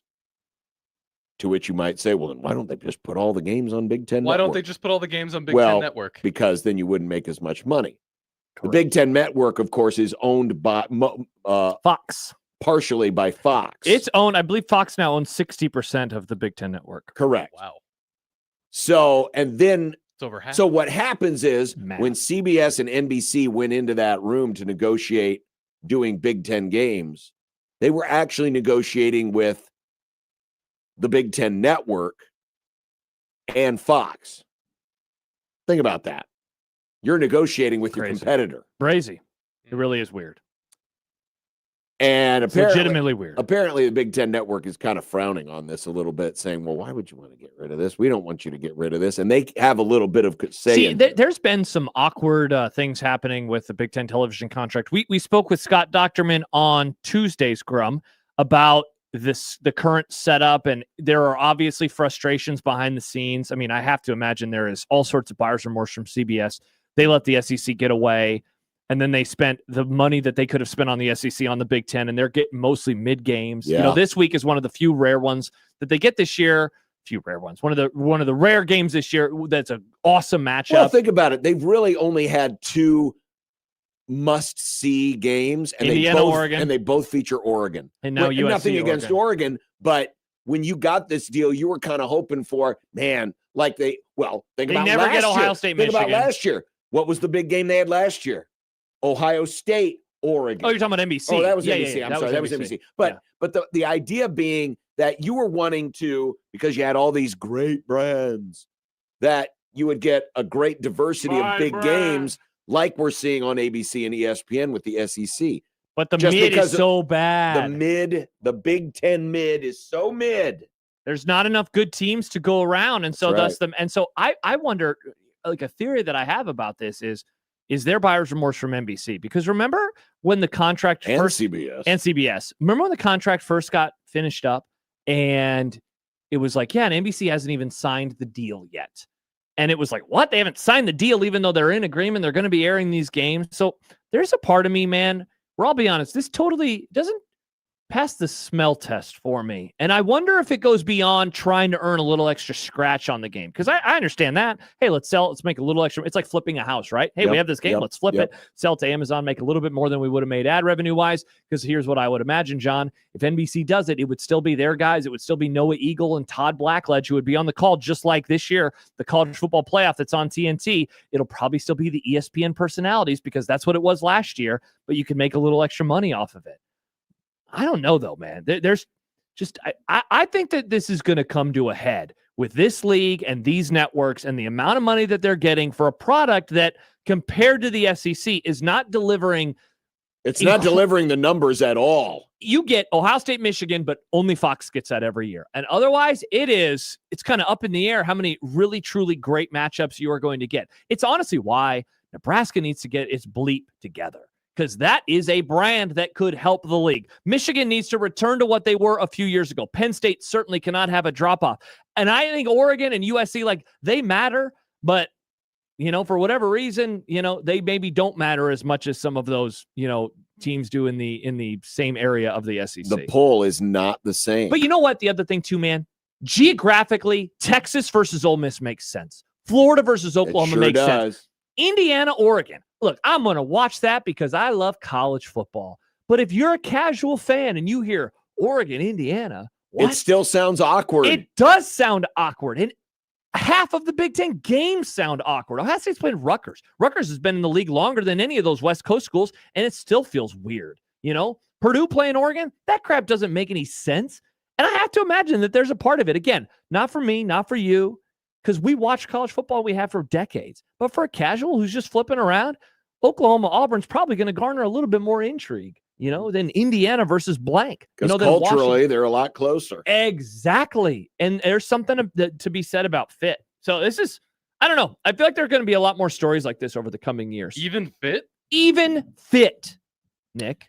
Even fit. Well, let's take a look at some of the games of the week. Big games, John. Huge games. There is another ranked versus ranked game, and it features Missouri at Oklahoma. You're crapping on your conference. Missouri right now? is ranked. Or like ranked, Yeah, am I right? Yeah, I'm happy you finally acknowledged that the SEC gets propped up by the lamestream woke media such as yourself, John. The lamestream woke media? You mean the lamestream committee? Yeah, well, they're woke. They're the too. ones that put them in there. How about this? Here's a reason to buy into Missouri, and we talked about this a little bit with Todd yesterday. Todd. Oklahoma forced 3 turnovers, returned 1 for a touchdown, gave up only 2 touchdowns in 9 trips inside of the 40-yard line, a.k.a. quality drive rate, and they won only by 6 points against Tennessee.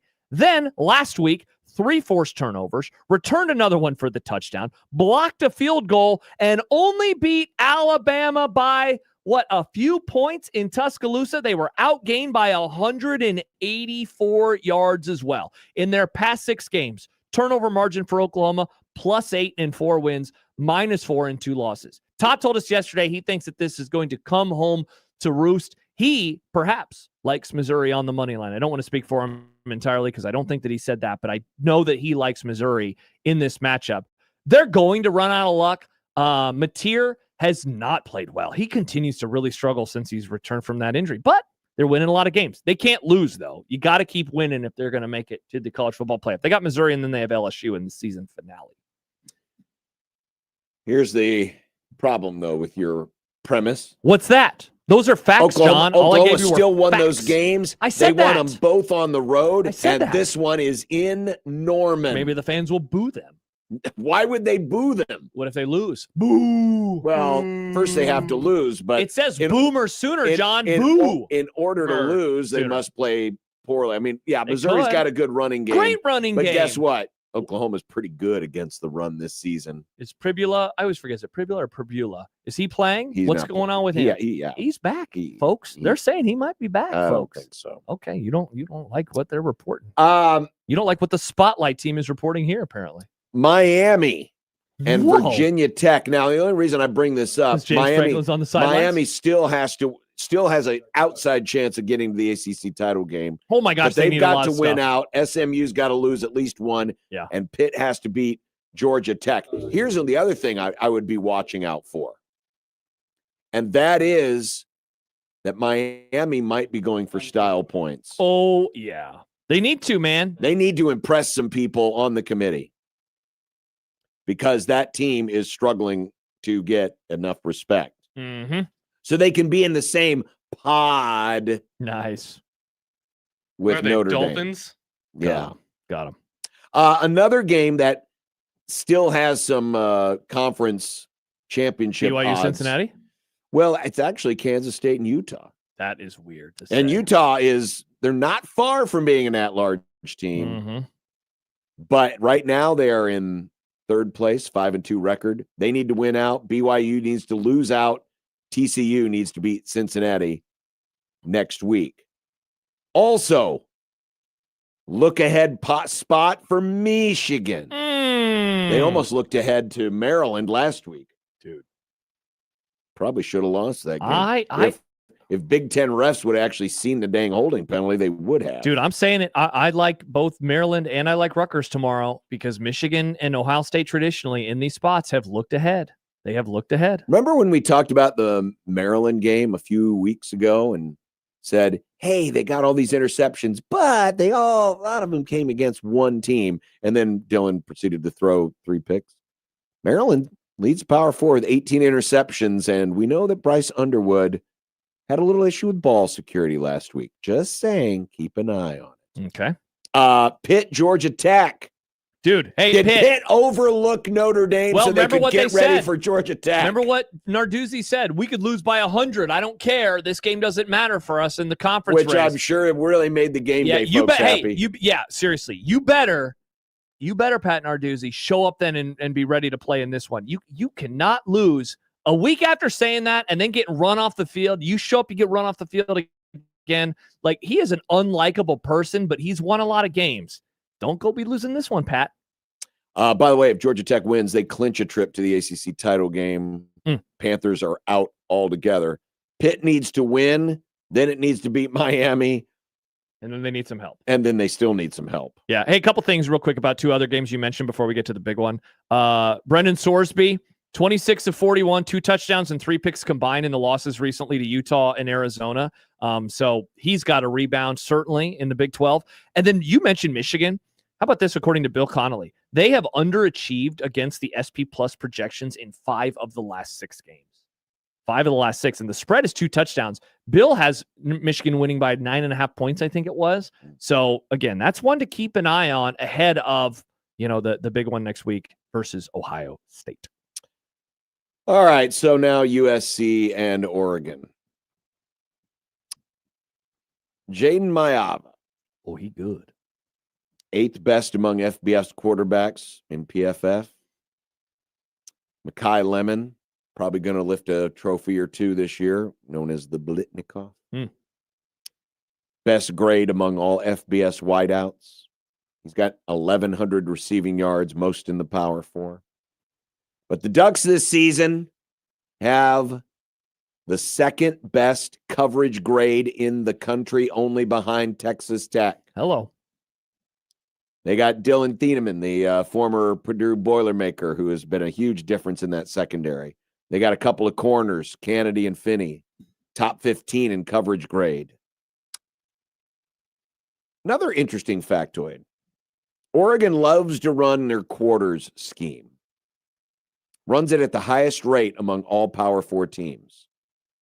But guess who has the 3rd best success rate against quarters coverage this season? Would it be USC? It is USC, averaging almost 11 yards per play. Wow. Excellent stat by you, John. Good stat, John. You have anything on that? I do got something for you. Jaden Mayava, 1st in the country in total QBR. He's great at avoiding sacks. We saw that here against Nebraska. 9.9% of pressures on him become sacks, which is 5th best among Power Conference quarterbacks. He's averaging 14.3 yards per completion, which is 4th among those same Power Conference quarterbacks. Ducks, they have yet to give up more than 5.3 yards per play in any game this year. Quack. USC has yet to average less than 5.5 yards per game in any game. So I love the matchup on that side of the ball. Flipping it, USC's defense most definitely improved, but they have faced 2 top 20 offenses according to SP+, Illinois and Notre Dame. USC in those games gave up 34 points per game, 7.2 yards per play. So you're saying, all right, where's Oregon? 10th in offensive SP+. So the matchups on both sides of the ball are really interesting to me in this one, but that's the side. I think if USC is able to get some stops, I like their offense to eventually break through and get some points like they did against Nebraska, but they got to get the stops on that side of the football. So there's a look at some of the games of the week. Before we go to break, Nick, we need a sports flash. Sad sports flash. Sports flash. Time for an unsportsmanlike conduct sports flash update. Sports flash. From the Sports Flash Sports Desk. The rocky start for the Creighton Blue Jays got a little more complicated today. Got some bad news on the injury front. As we found out today that Sports Flash. Jackson McAndrew will miss the rest of the season with a foot injury. Set a freshman record with 69 three-pointers last year. Sports Flash. Averaged 7 points, 4 rebounds a game last year. Sports Flash. But a foot injury that he suffered in the offseason and kept him out of one of the scrimmages. And then he re-aggravated it prior to the game on Wednesday night, came out of the game early, and did not play anymore. It has now been determined that that foot injury is season-ending. So you take out, for a team that has really struggled to hit some threes, here's a young man who is expected to take another big step this season. You're going to lose that, but you're also losing a guy who is one of the experienced guys that you have back in the system. Yeah. And as we know, that's become in short supply because of all of the newcomers. This will put even now, yes, Creighton's got depth, but again, not experienced depth. Yeah. At least at Creighton. Correct. Obviously, Hudson Greer, whose red shirt got pulled prior to the game. And by the way, the reason they pulled it wasn't because they thought that McAndrew wasn't going to be able to play. This was more, and you heard it from Greg McDermott. Hey, I know what I'm going to get with this guy. He's the guy that, you know, has some grit on this team, and I know what kind of effort I'm going to get. Now a little more pressure on him to go out and perform and basically turn into what Jackson McAndrew was last year. And that is a freshman starter on a team filled with experience. But this team doesn't have a Ryan Kalkbrenner. It doesn't have a Stephen Ashworth. So really tough blow for the Blue Jays as they get ready to go to Las Vegas tomorrow. Dude, I can't remember a season starting off this tough in quite some time. It's been, about a decade? Yep. You know, when you consider the wins and the losses, and now an injury like this, absolutely brutal beginning to the season for the Jays. Next up, we'll get to a One Beer Friday presented by Cross Strain Brewing, and we'll look ahead to the game tomorrow. We've got our betting trends, including one rather disturbing betting trend. And our keys to the game next on 1620 The Zone. But first, Josh and John here for Underdog Fantasy. Football season is in full swing, and however you like to get in on the action, you can do it on Underdog right now in Nebraska. This season, you can make team picks and player picks. Just download the app, sign up, and you'll get $100 in bonus entries when you make your first $5 fantasy entry. Using Underdog is easy. Just pick whether your favorite team will win or if your favorite players will go higher or lower on stats like touchdowns, receiving yards, interceptions, and more. Plus, with Underdog's ultra-fast payouts, you can get your profits in a snap. So, download the app today. Use promo code 1620TheZone to score $100 in bonus entries when you make your first $5 fantasy entry. Player picks, team picks, all on Underdog. Crypto.com predictions powered by Underdog Predict. Trading derivatives involve risk and may not be appropriate for all. For more information, visit NADEC.rules and underdogfantasy.com/rules. For Crypto.com predictions, the term pick refers to a product traded on CDNA. Must be 19 plus and present in Nebraska. Terms apply. See assets.underdogfantasy.com for details. Concerned with your play, call 1-800-GAMBLER or visit ncpgambling.org.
It'd be nice to have a boat. Throw. It would be nice to have a boat. Throw. It would be nice to have a boat. Throw. It would be nice to have a boat. Throw. It would be nice to have a boat. Throw. It would be nice to have a boat. Throw. It would be nice to have a boat. Throw. It would be nice to have a boat. Throw. From your mom.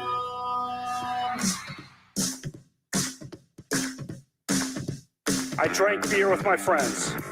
Sometimes I had too many beers. I liked beer. I still like beer. Had beers, have some beers. One beer, drink beer, drinks beer, drank beer, and drinking beer. Upstairs, downstairs, where was it? I don't know, but I had one beer. Friday!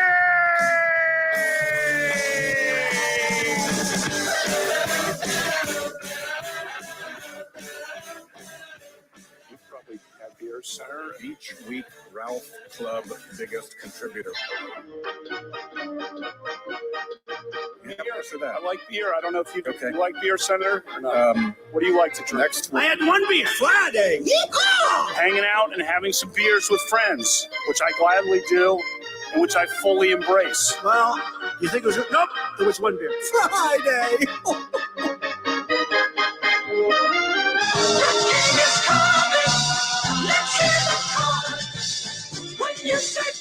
Hello.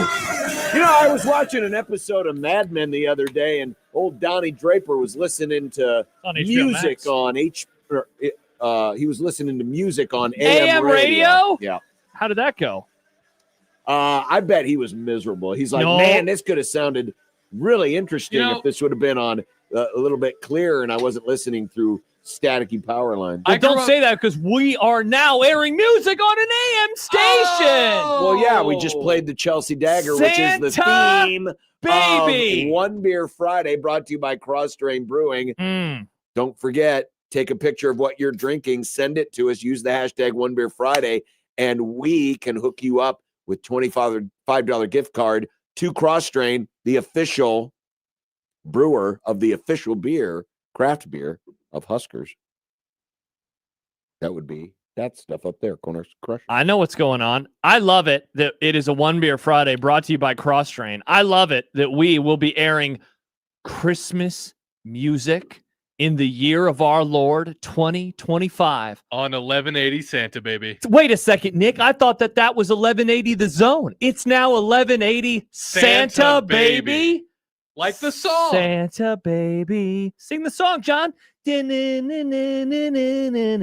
I know John joked about it, but genuinely, there's something I really like. I do like music on the AM band of radio. I grew up listening to a bunch of country and Western with my grandpa on AM radio, and it was great, John. I love what are you drinking, John, on this One Beer Friday brought to you by Cross Train Brewing? This is Cross Train's Tap Room Select Tiny Sockets. It's a rye amber lager. Oh, the descriptor, this deliciously drinkable Czech-style amber lager has a hint of rye for a little spice. Otherwise, in an otherwise smooth drinking lager, only 5.2 alcohol per volume. Nice big 16-ounce can. Look at these cans. Look at these cans. I got good stuff, Cross Train.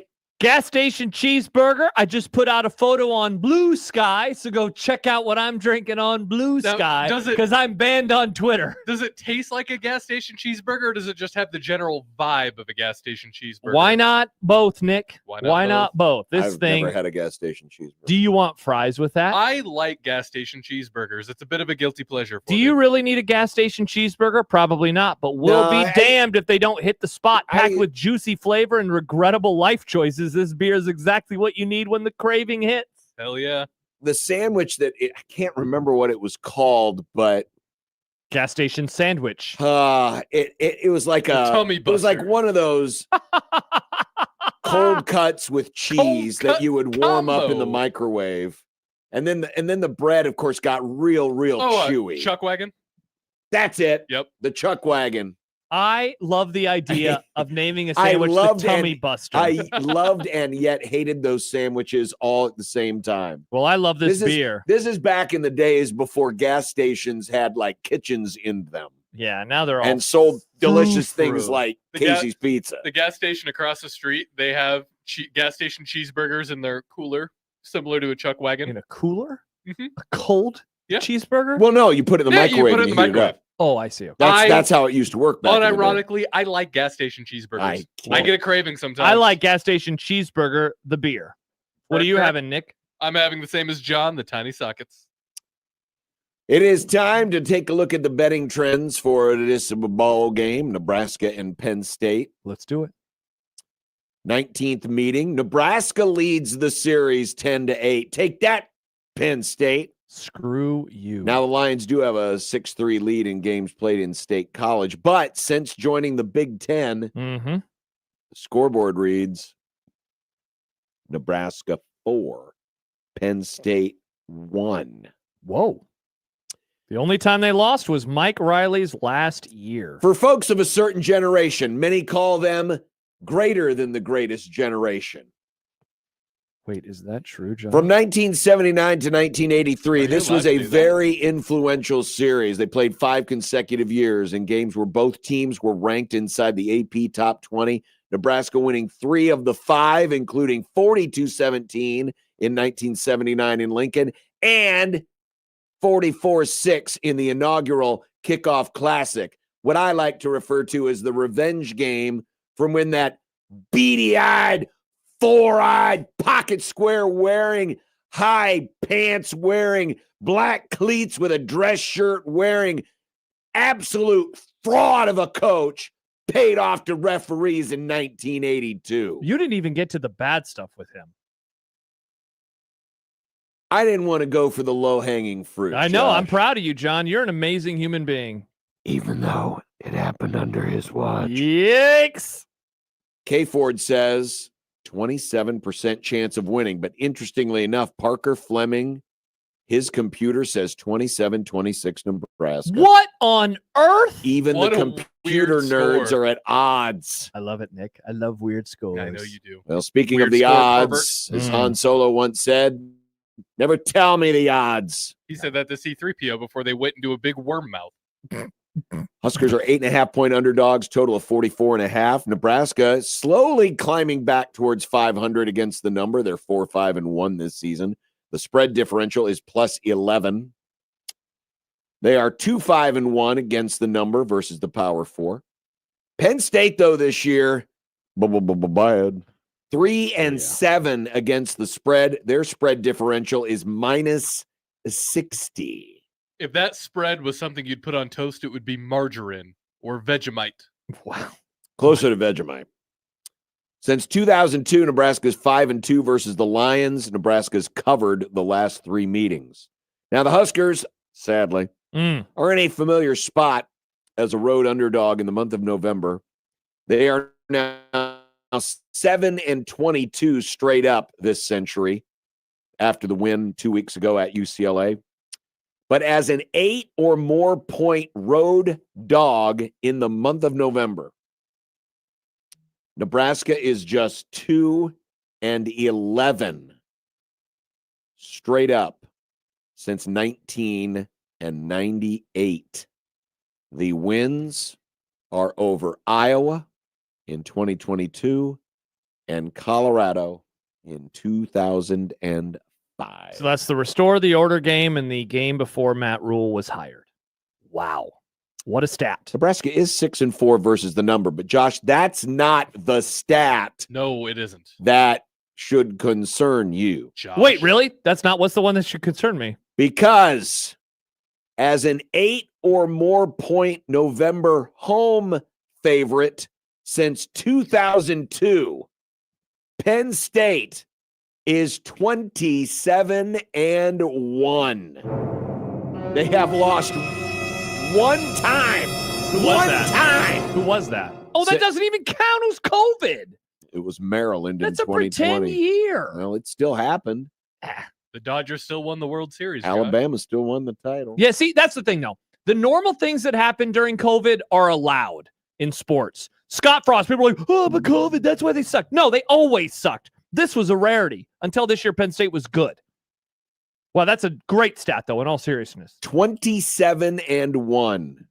Brazy. They are also 5-0-1 against the spread in their last 6 in this spot. In other words, long odds when Penn State is favored by this many points at home. Michael Severe texts in 2005, you were in high school. I was. The Restore the Order game, famously, I was grounded because I'd gotten in a fight. I didn't realize in high school, if someone throws a punch that you can't defend yourself. I thought, oh, yeah, I'll be fine. I defended myself. Guy took a swing at me. What am I supposed to do? Let him beat my ass? That's what I said to my dad. Am I just supposed to let him punch me? He goes, yes. Oh. That doesn't make any sense, Dad. That's different than what my dad told me. So I got suspended for 5 days. But you ready for this? It was Thursday, Friday, and then the next week was Monday, Tuesday, Thanksgiving week, and then I missed another day. I was basically suspended for 2 weeks. Wow. I got my phone taken away. Thank God I got to watch the Restore the Order game at least. They made me fold laundry all day at home while I was suspended. Wow. How much laundry do you have? I think my mom started washing stuff just to troll me.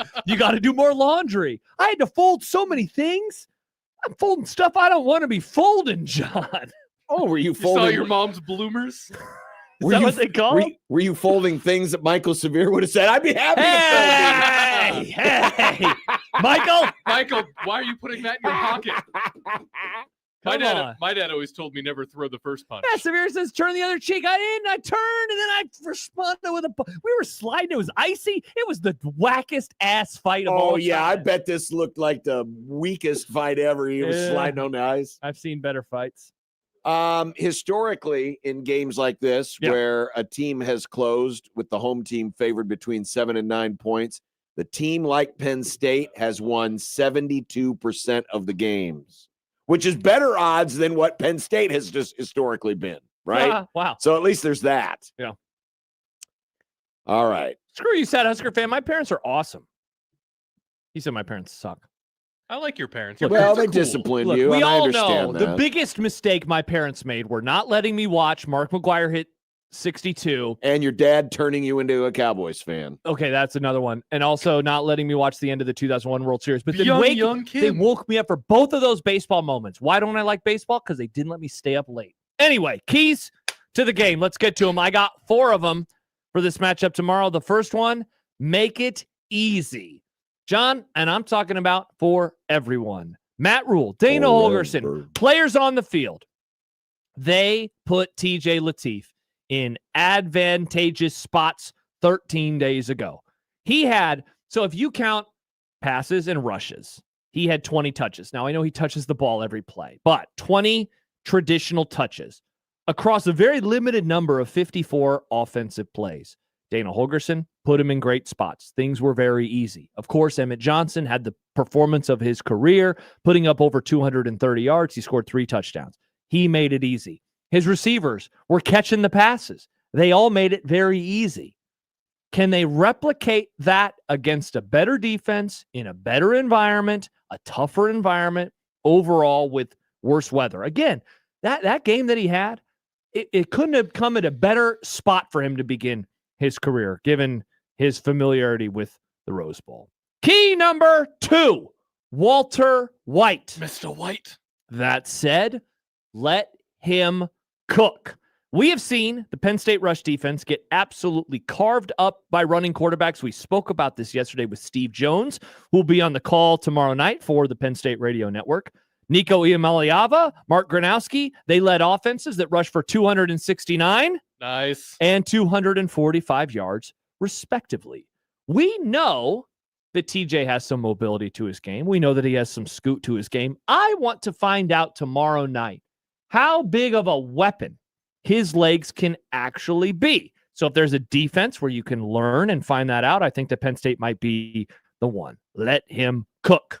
Key number 3, no big plays. Penn State, absolutely atrocious at getting big plays. They rank 119th in the country, just 33 plays of 20 or more yards. They're 81st in the country in terms of rushes of that length, 110th in terms of passes.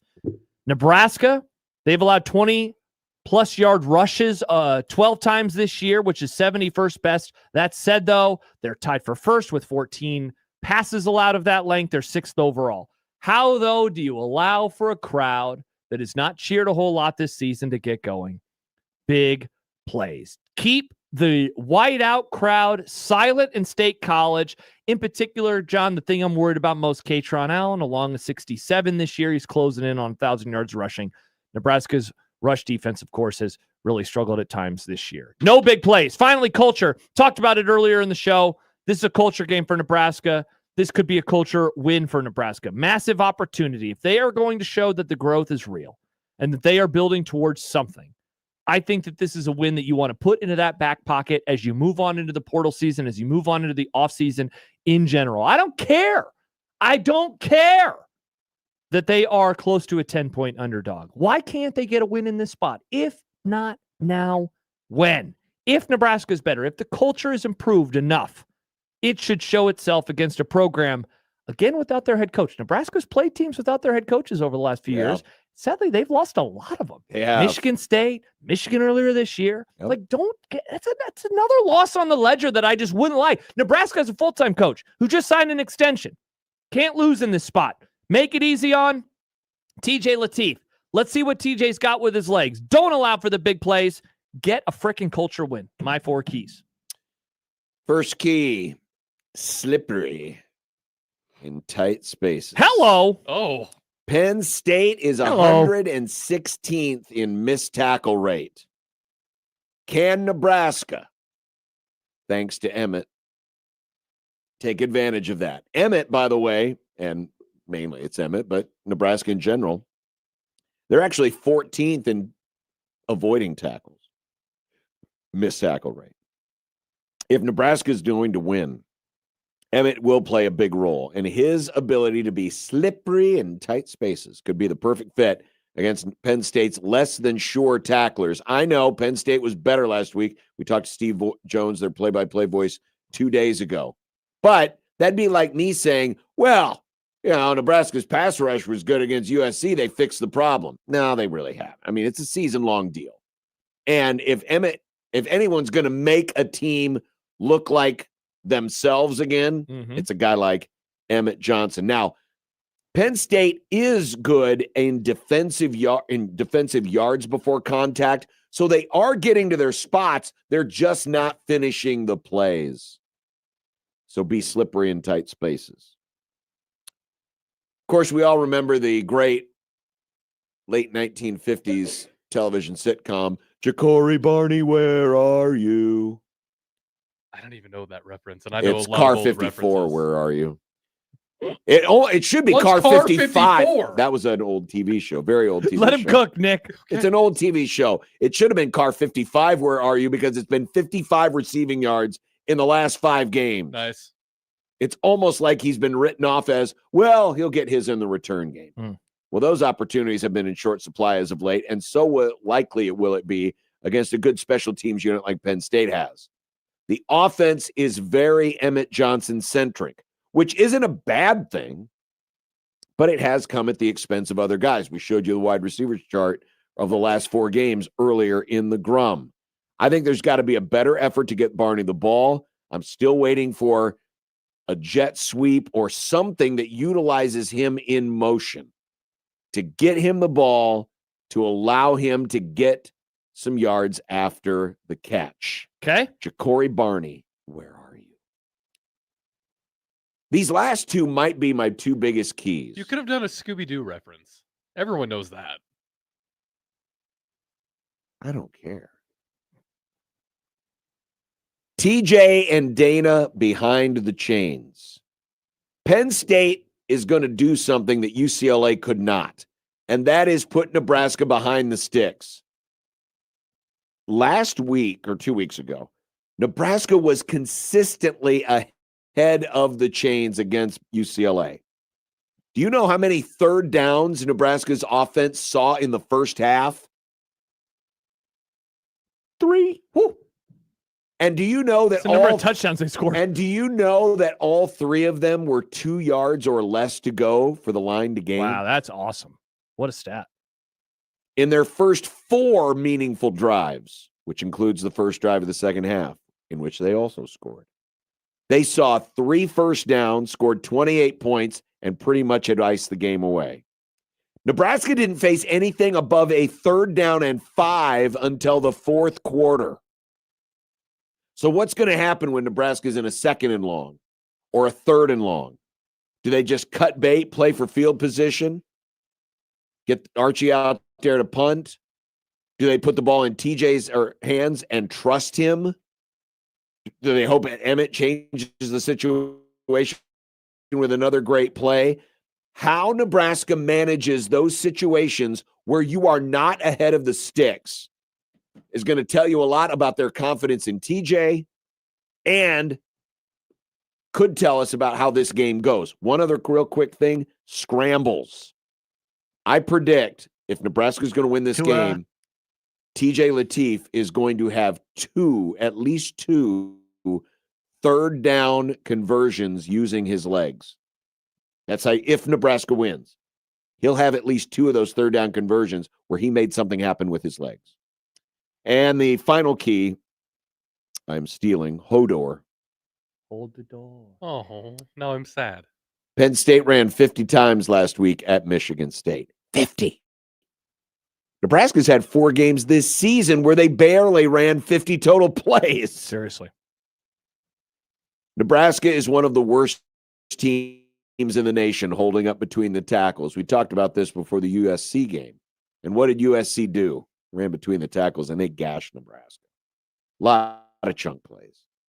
And Katron Allen, he gets a lot of his yards between the tackles.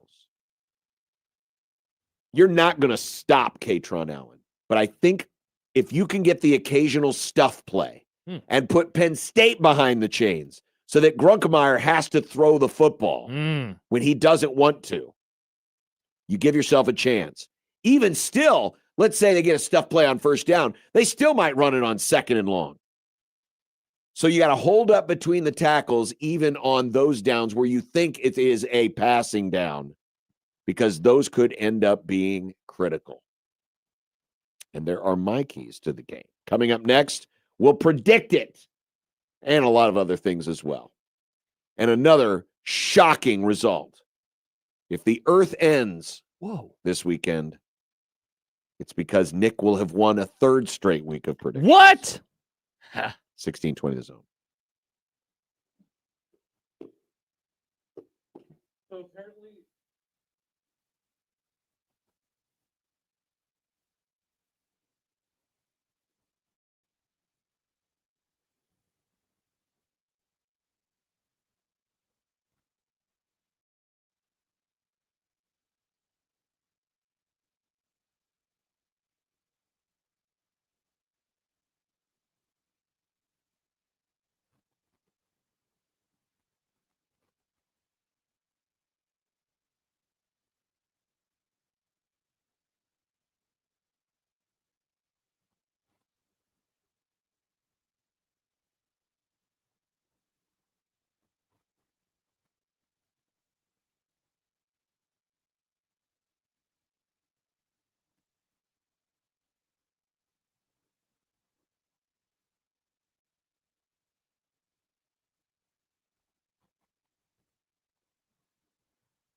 Ladies and gentlemen, it's time for This is embarrassing, man.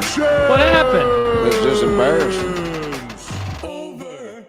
Last ass place, Nick. Hello. Second straight week, and not only did he win, he won convincingly. He had a 10-5 week, while you and I each went 6-9. Nice. Not great though. Not nice for you. No, it is losers. not. All right, time to get serious here because there's only 2 more weeks of this. This week, and of course next week, and then we start the shortest round of predictions, which takes us through the Super Bowl. Nice. Total sets this weekend. Creighton is playing in the Big East tournament. They have what, 2 matches? Yeah, it's 4 teams. Creighton plays Marquette in the first. Assuming they win. And then assuming they win. You know what they Total say when you assume.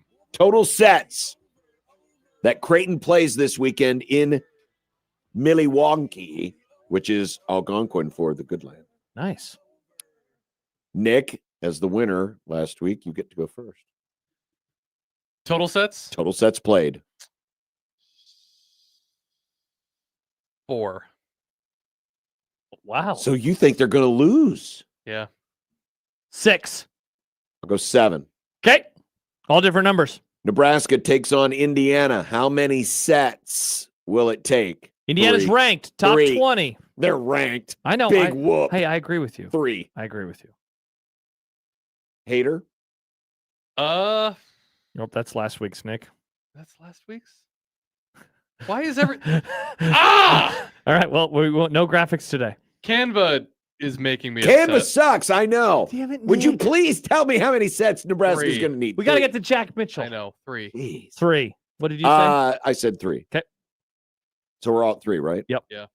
Tonight, Nebraska is a 1.5-point favorite versus Kansas State in the championship of the Hall of Fame Classic. They're going to raise another banner, John. Nebraska gets it done. The Kansas City Classic. Hall of Fame Classic in Kansas City. Nebraska. All right. Clean sweep. Whoa. To college football, Missouri is plus 6.5 at OU. Give me Missouri. Ooh. I agree. I think Missouri keeps it close. I hate when we all agree. I feel like a big dumb moron. Feel? Kansas is playing for a bowl bid at Iowa State. KU plus 3.5. It's a mid-off. Give me the Rock Chalk Jayhawks to cover, maybe even win this game and get to the bowl eligibility. Clones! I will never pick against a team from my home state. I ride with Nick. USC plus 9.5 at Oregon. You said you were picking Oregon earlier this week. I'm going USC. The wrong team is favored. They are not winning this game. So but pick Oregon. But USC's covering. Oh, that's so weak. That is so garbage. At 9.5 points. Quack. Quack. Quack. There we go. USC going to the playoff. Jaden Mayava minus 15.5 passing yards versus Dante Moore. Mayava. Why'd you say it like Gus Johnson? Mayava. Good call, Nick. Because Josh is mad that Gus isn't doing this game. Definitely. I'm also going Chicago. I'm also going Jaden Mayava. Holy Los Angeles. We're all in agreement once again. Tennessee at Florida. I wish CBS were doing this game and brought back their late 90s brown graphics. Oh, my God. Because that's what I think of when I think of this series. Good call, John. Me yeah, too. they're very brown. Tennessee minus 4.5. I actually like Florida. Chomp, chomp. I think the Gators might win this one, man. Oh, Rocky Top. ACC Classic. Woke versus smart woke. Oh, which one's the dumb one? Yeah, which one is the dumb one? Well, Stanford is usually known. Yeah, Stanford's a better school. Yeah. Wow, out on Cal Berkeley. That's very not woke of you. I'm going to take Cal. Yeah. Yeah, me too. JKS. We've done this prop before, but we're flipping it this week. Which of these big favorites who are all playing weak-ass teams this week wins by the fewest number of points? A&M versus Samford, Georgia versus Charlotte, or Bama versus Eastern Illinois? Give me A&M. Oh, I was going to take A&M. You can still take them. I'm going to take A&M. All right. Good, because I'm going to take Alabama. NFL, Eagles -3 at Dallas. Josh. Nick. I think the Cowboys. Eagles. Yeah. This line is way too short. Which one? This one? Steelers +2.5 at the Bears? No, this one's the right one. Give me the Bears. They keep the momentum rolling. Me too. Wow, clean sweep for the Bears. That means Steelers are winning behind Mason Rudolph. Colts +3.5 at Kansas City. I've been doubting the Chiefs. I've been disrespecting the Chiefs. Yeah. I've been disliking the Chiefs. And I'm going to do it again. Give me the Colts. Wow. The wrong team's favorite. Indy gets it done. Now, have I told you guys about my tingle? Oh, gotta go to the doctor. Colts. For that. I'll take that point. Kansas City wins it by 2 scores. Whoa. They're going to announce their re-presence and then find a way to lose to Dallas. Tell me more, John. Oh, gosh. Well, mostly because Jerry Jones will probably I just saw your part of the someone. desk go up a little bit. 6 to midnight, baby. Katron Allen -10.5 rushing yards versus Emmett Johnson. Ooh. Emmett. I agree. I think Emmett could outrush Katron Allen. Hager Remember, Penn State actually has a backup running back that they use. Yeah, Emmett is going to call you. Oh, I'd love that. TJ Lateef passing yards over under 163.5. I'm taking the over. I'll do the under here. Same. Oh, okay. Ja'Cory Barney receiving yards over under 19.5. Do they finally involve him in the offense? No. Ooh. God, can he just no? Isaiah Hunter receiving yards over under 34.5. Over. Yeah, I'll go OVs here. So will I. Oh, Nick, And you're not married finally, yet. the pick, Nebraska +8.5, 44.5 is the total at Penn State. Nick, who do you got? I am going to pick Penn State, but I think it's going to be close. Give me 31-24. Nope, you said 35-24. What? No, it's according to the graphic. No, it's. Oh, is that the wrong graphic? This one? That one right there? That graphic right there? Oh, somehow it did not upload the new one. No, he did give me 31-24. Oh, okay. I have it right there in blue and white. Okay. Yeah, it's 31-24. Okay, because he has Nebraska on this one. Yeah, again, for Okay, some it's reason, wrong? I thought that Okay. I must not have saved it. I'm going Penn State. I said 27-14, by the way. So give me Penn State to win by, 2 scores. I just worry about Nebraska. Wow. 27-14. I'm going to pick Nebraska to cover, so I might as well just pick them to win. Whoa! 20-17, Huskers get it done. Oh, interesting. John's is right. John has the right. Super Friends Roundtable next.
mid to upper 30s.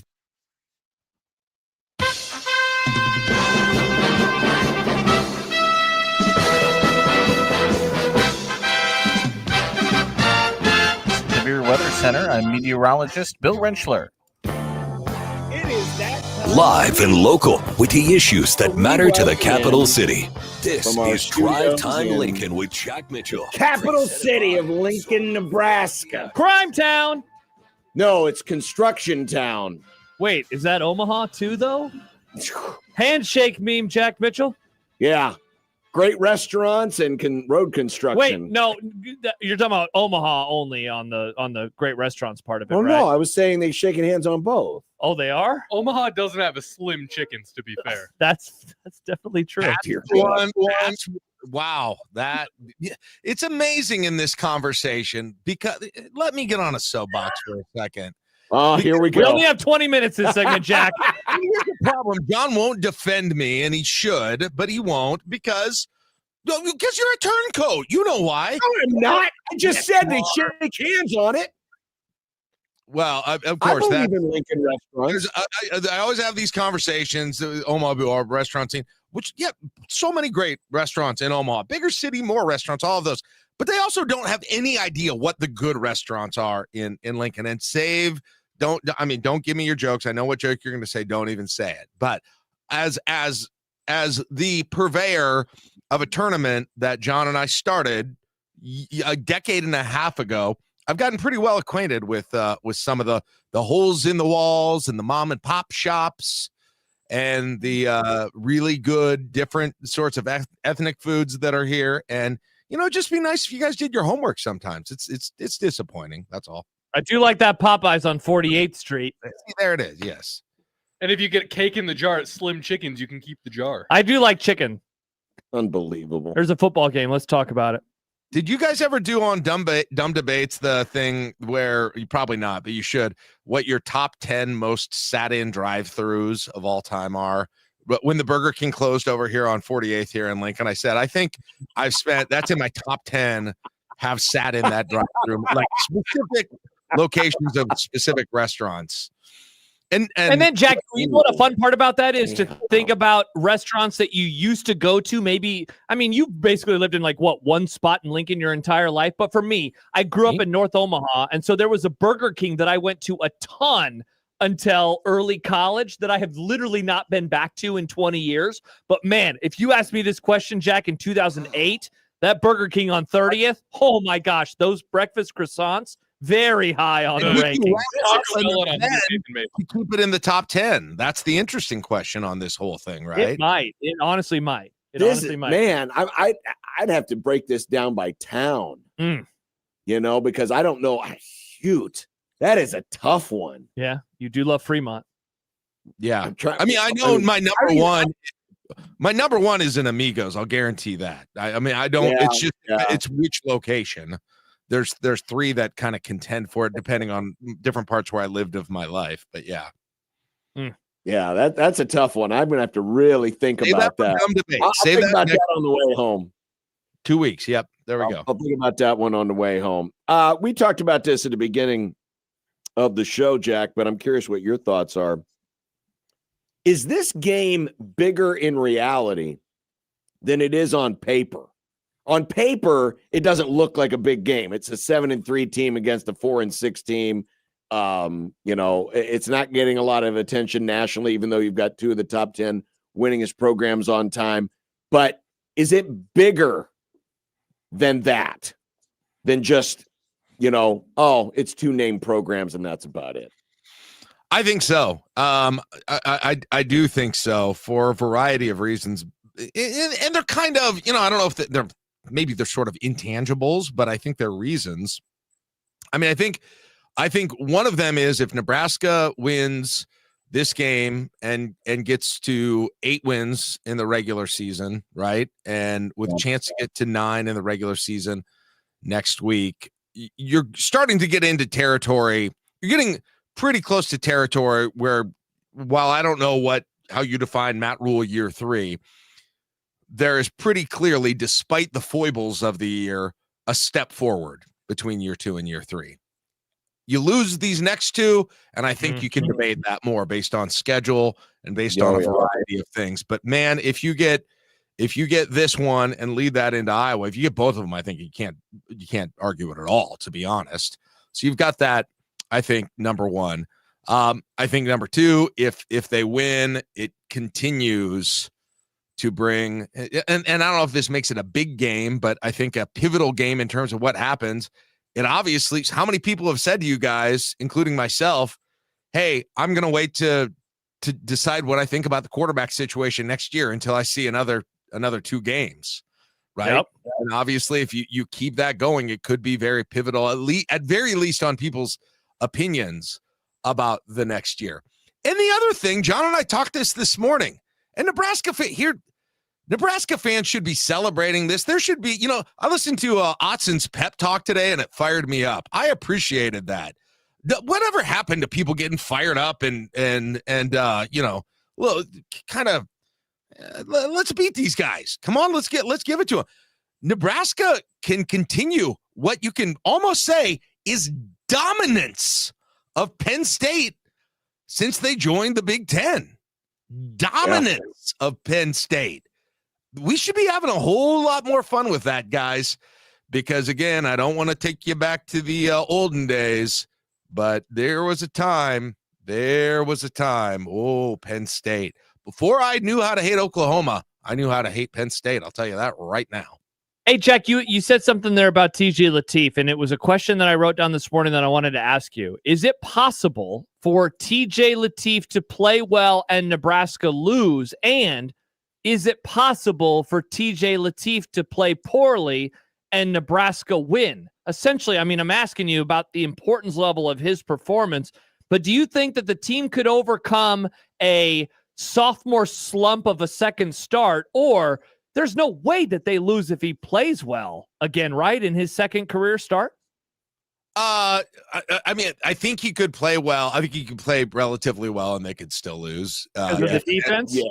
If Penn State, my biggest worry about this game, guys, is that Penn State is just going to have their way running the ball with their pair of running backs. And last time we saw Nebraska go against a third string running back for USC, but he was getting 12-yard chunks constantly. UCLA wasn't really trying to do that against Nebraska, but USC was doing it, and we've seen Michigan do it. When Nebraska's gone against good running back attacks, they've had trouble.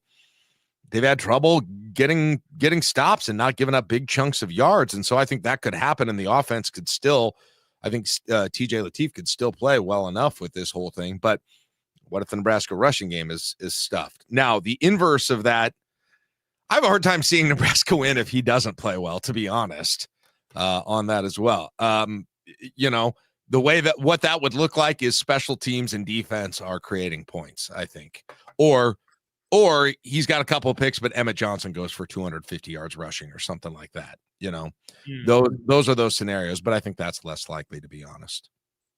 Well, speaking of TJ, I was thinking about this earlier this morning, but there've been a lot of folks. We polled some folks earlier this week, and I wouldn't call it north of 50%, but I would call it, a sizable minority who have tired of the Raiola Act. They're just tired of the Raiolas altogether. They are more than happy to just let Dylan leave and get out of here, knowing full well that 7-5 is still on the table. Can Nebraska really confidently ride into next year with TJ Lateef? And let's just say for giggles that they end up 7-6, right? Oof. Does TJ versus Dylan go beyond that? In other words, should we not be looking at the superficial thing? And I know wins and losses isn't superficial, but when it comes to judging players, we kind of look at quarterbacks the same way we look at pitchers and wins. Mm-hmm. Yeah. Which, folks like Farron are telling us all the time, that's nothing stat. That doesn't mean anything. Quarterback wins are not a stat. But how much does the dynamic change in that conversation if Nebraska drops these next two in terms of how folks are going to look at TJ? Are folks throwing Dylan away too early? Yeah, I mean, if they already have, I think they have for sure. Because like I said, to me, I need to see that for me personally, and I don't know what other people are going to think, but I need to see these 2 games before I can, and I'm not even saying it'll be a fully informed decision at that point or opinion on that point, but I got to have a couple of more data points before I really proffer much of anything in terms of what Nebraska does next year. And of course, somehow it probably won't even be a choice. But if it somehow is a choice, yeah, for right or for wrong, I've got to have some more data points in this whole thing. And I only have 2 available to me, or I guess maybe a bowl game as well, maybe 3 available to me. It's an interesting scenario you paint, John, because I don't know if anyone, like, I don't expect it to go poorly for him, right? Do you guys? I'm really. This is going to be such a fascinating game because I really don't, because and we pointed it out earlier. Nebraska faced 3 third downs in the whole first half against UCLA. And they scored 3 touchdowns. And none of them were more than 2 yards to go. They didn't face anything bigger than a 3rd and 5 until the 4th quarter. In other words, TJ was playing from ahead every drive, every play. I mean, it was as an efficient a game as possible. Penn State's not going to allow you to do that. I mean, there's going to be some 3rd and longs. There's going to be some 2nd and longs. There's going to be some times where all of a sudden you don't have the full playbook at your disposal, or there's just a little bit more pressure to perform. We haven't seen that yet, right? So to answer your question, I don't know. I still don't know what to expect from TJ Lateef, because every time we've seen him, whether it was against Akron or Houston Christian or UCLA, it seemed like he was playing on easy mode, right?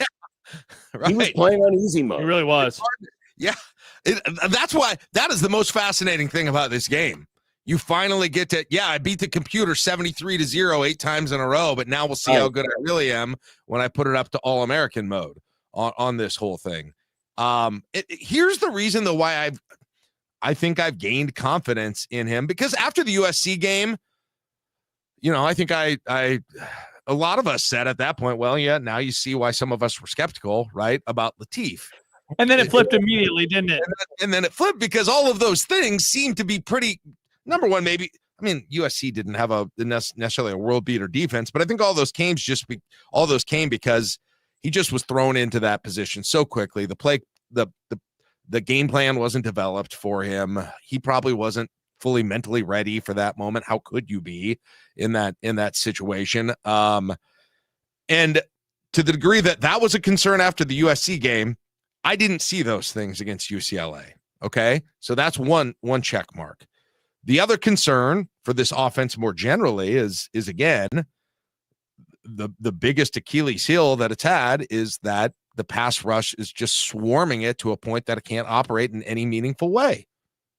And again, we didn't see any of that, right, at this point. And even if you did, you still have more confidence that Lateef is going to be able to handle that by at least occasionally getting some yards running with the whole thing. And so if I had seen him making bad throws, I would feel differently. If I had seen him throwing interceptions, if I had seen them not trusting him to throw it on that final drive, like there are things I could have seen that started to back me off. But I didn't get any of that in the UCLA game, fully acknowledging that's not going to be his toughest test or anywhere close to it. Well, yeah, and then, Jack, that leads into the other thing that I've been wondering about. And oddly, Emmett Johnson coming off of such a great performance, I feel like as we get closer to the Penn State game, I haven't said his name as much as I probably should have. And I think that's because a quarterback is always going to be, the bigger talking point. But every week now, he is playing better than he did the week before. And I wonder what can be asked of him in this game. And what is he able to deliver? Because John pointed out something earlier. I know you guys on the show this morning talked about wide receivers and the lack of production that they've had, and it kind of started with a deep dive into Ja'Cory Barney, right? But that also does coincide with more of a reliance on Emmett Johnson. And so I look at tomorrow and I say, coming off of his best game as a Husker, 232 total yards, 3 touchdowns, involved in the pass game, involved in the run game. What do they do And how much do they lean on him? He has not had a game yet this year where he's had 30 carries, but he's getting closer to it. Like by the week, he's getting closer to it. Does he have 30 carries? Does he have 35 touches? Like, what do they ask of him? And then what does that do to ease the situation surrounding TJ Lateef in a much tougher environment for his second start? Here's the other thing, though, Josh. In all those games, with I guess maybe the exception of Maryland, Nebraska got the lead in those games early, right? Nebraska had the early lead against Northwestern, against UCLA, against USC. And we haven't seen, needing to come back Nebraska with Emmett Johnson a whole lot to be during this period of Emmett Johnson's sort of success. That'll be fascinating to me and what that looks like. Yeah, for sure. Did you realize? Why are you just grimacing constantly? What is wrong? Is my fly down? What's going on? For those of my listeners right now, where I can see these guys on videos, and that entire, I can't even concentrate because Bishop is there. I can't concentrate because somehow your name is changed to Jack Mitchell. Oh, there's an extra R in my name. I was trying to figure out what was going on. I don't know who did that or where that came from. I don't think I even wrote that. Man, I thought that my Emmett Johnson question was pretty good. I didn't either. Good It was a very good question. It was a very good question. That's very funny. That's very it's funny. It's funny either way. Jack, what did you pick? John picked Nebraska to lose. I picked him to win. You picked them to win. 20-17. I said 27-17 Penn State. Where were you at this morning when you picked the game? 28-27 Nebraska. Whoa. So I'm the outlier in this conversation right now. Well, my philosophy was I was going to pick Nebraska to cover, so why not just pick them all to the win way? the damn thing? Yeah. The line. I think the line is a little too rich, and I know. And Jack, we didn't talk about this on your show, but Penn State is 27-1 this century when they're a November home favorite of 8 or more points. They've only lost one time in 28 games, which is insane. Crazy. And that was a COVID year game. But I think if there's an opportunity, this one is it. And I think it's Penn State's inability to tackle well against Emmett Johnson. That just seems to be like an invitation for Emmett Johnson to go out and have another big game. And if he has another big game, man, this team is tough to beat. Changes everything. This team is really tough to beat because that takes more pressure off TJ. Mm-hmm. The whole game plan 2 weeks ago was everyone else has got to pull harder. They got to pull that rope a little bit harder. Let's make life easier for TJ. And they did. Yep. Now, he went out and performed well as well. But if you can get that, and if Penn State's weakness plays into one of Nebraska's biggest strengths, yeah, there is definitely an opportunity to win. Now, I am concerned as well with stopping the run game. Yeah. But, I'm part of this too is I keep waiting for Penn State to quit. And they haven't. I keep waiting for Penn State to quit. They keep fighting. And they do keep fighting. I give them credit. But I do wonder if Nebraska, especially if it's like the UCLA game, where they get off to a really good start, if Penn State's like, oh, man, and deflated, because they did get off to a good start against Ohio State and stuck in that game. They did get off to a good start against Indiana and stuck in the wire. They got off to a good start against Michigan State last week. Yeah, what happens if they got off? What if they don't? That's a good question. You know what's crazy, too? This is Nebraska's really first true road game of the entire year. Yes, it is. In a lot of ways.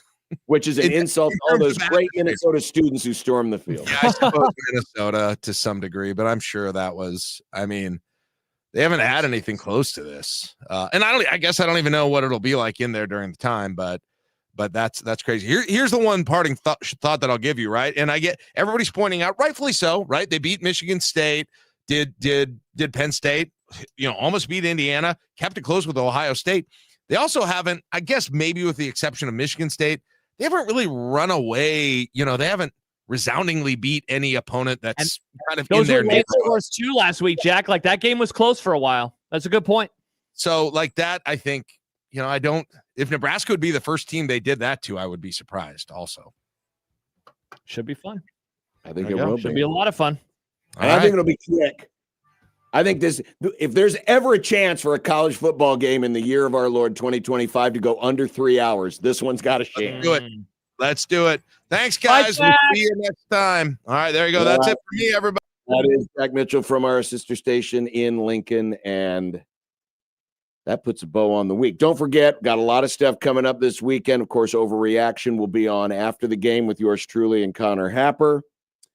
Severe Reaction on Sunday with Michael Severe at 8 a.m. And next week, folks, who knows what's going to happen. Monday, it'll be Schaefer and me for sure on Monday and Tuesday, and we'll be on at 3:30-ish, around thereabouts, both of those days. So, and we'll talk. And Maybe who knows what Wednesday will be like.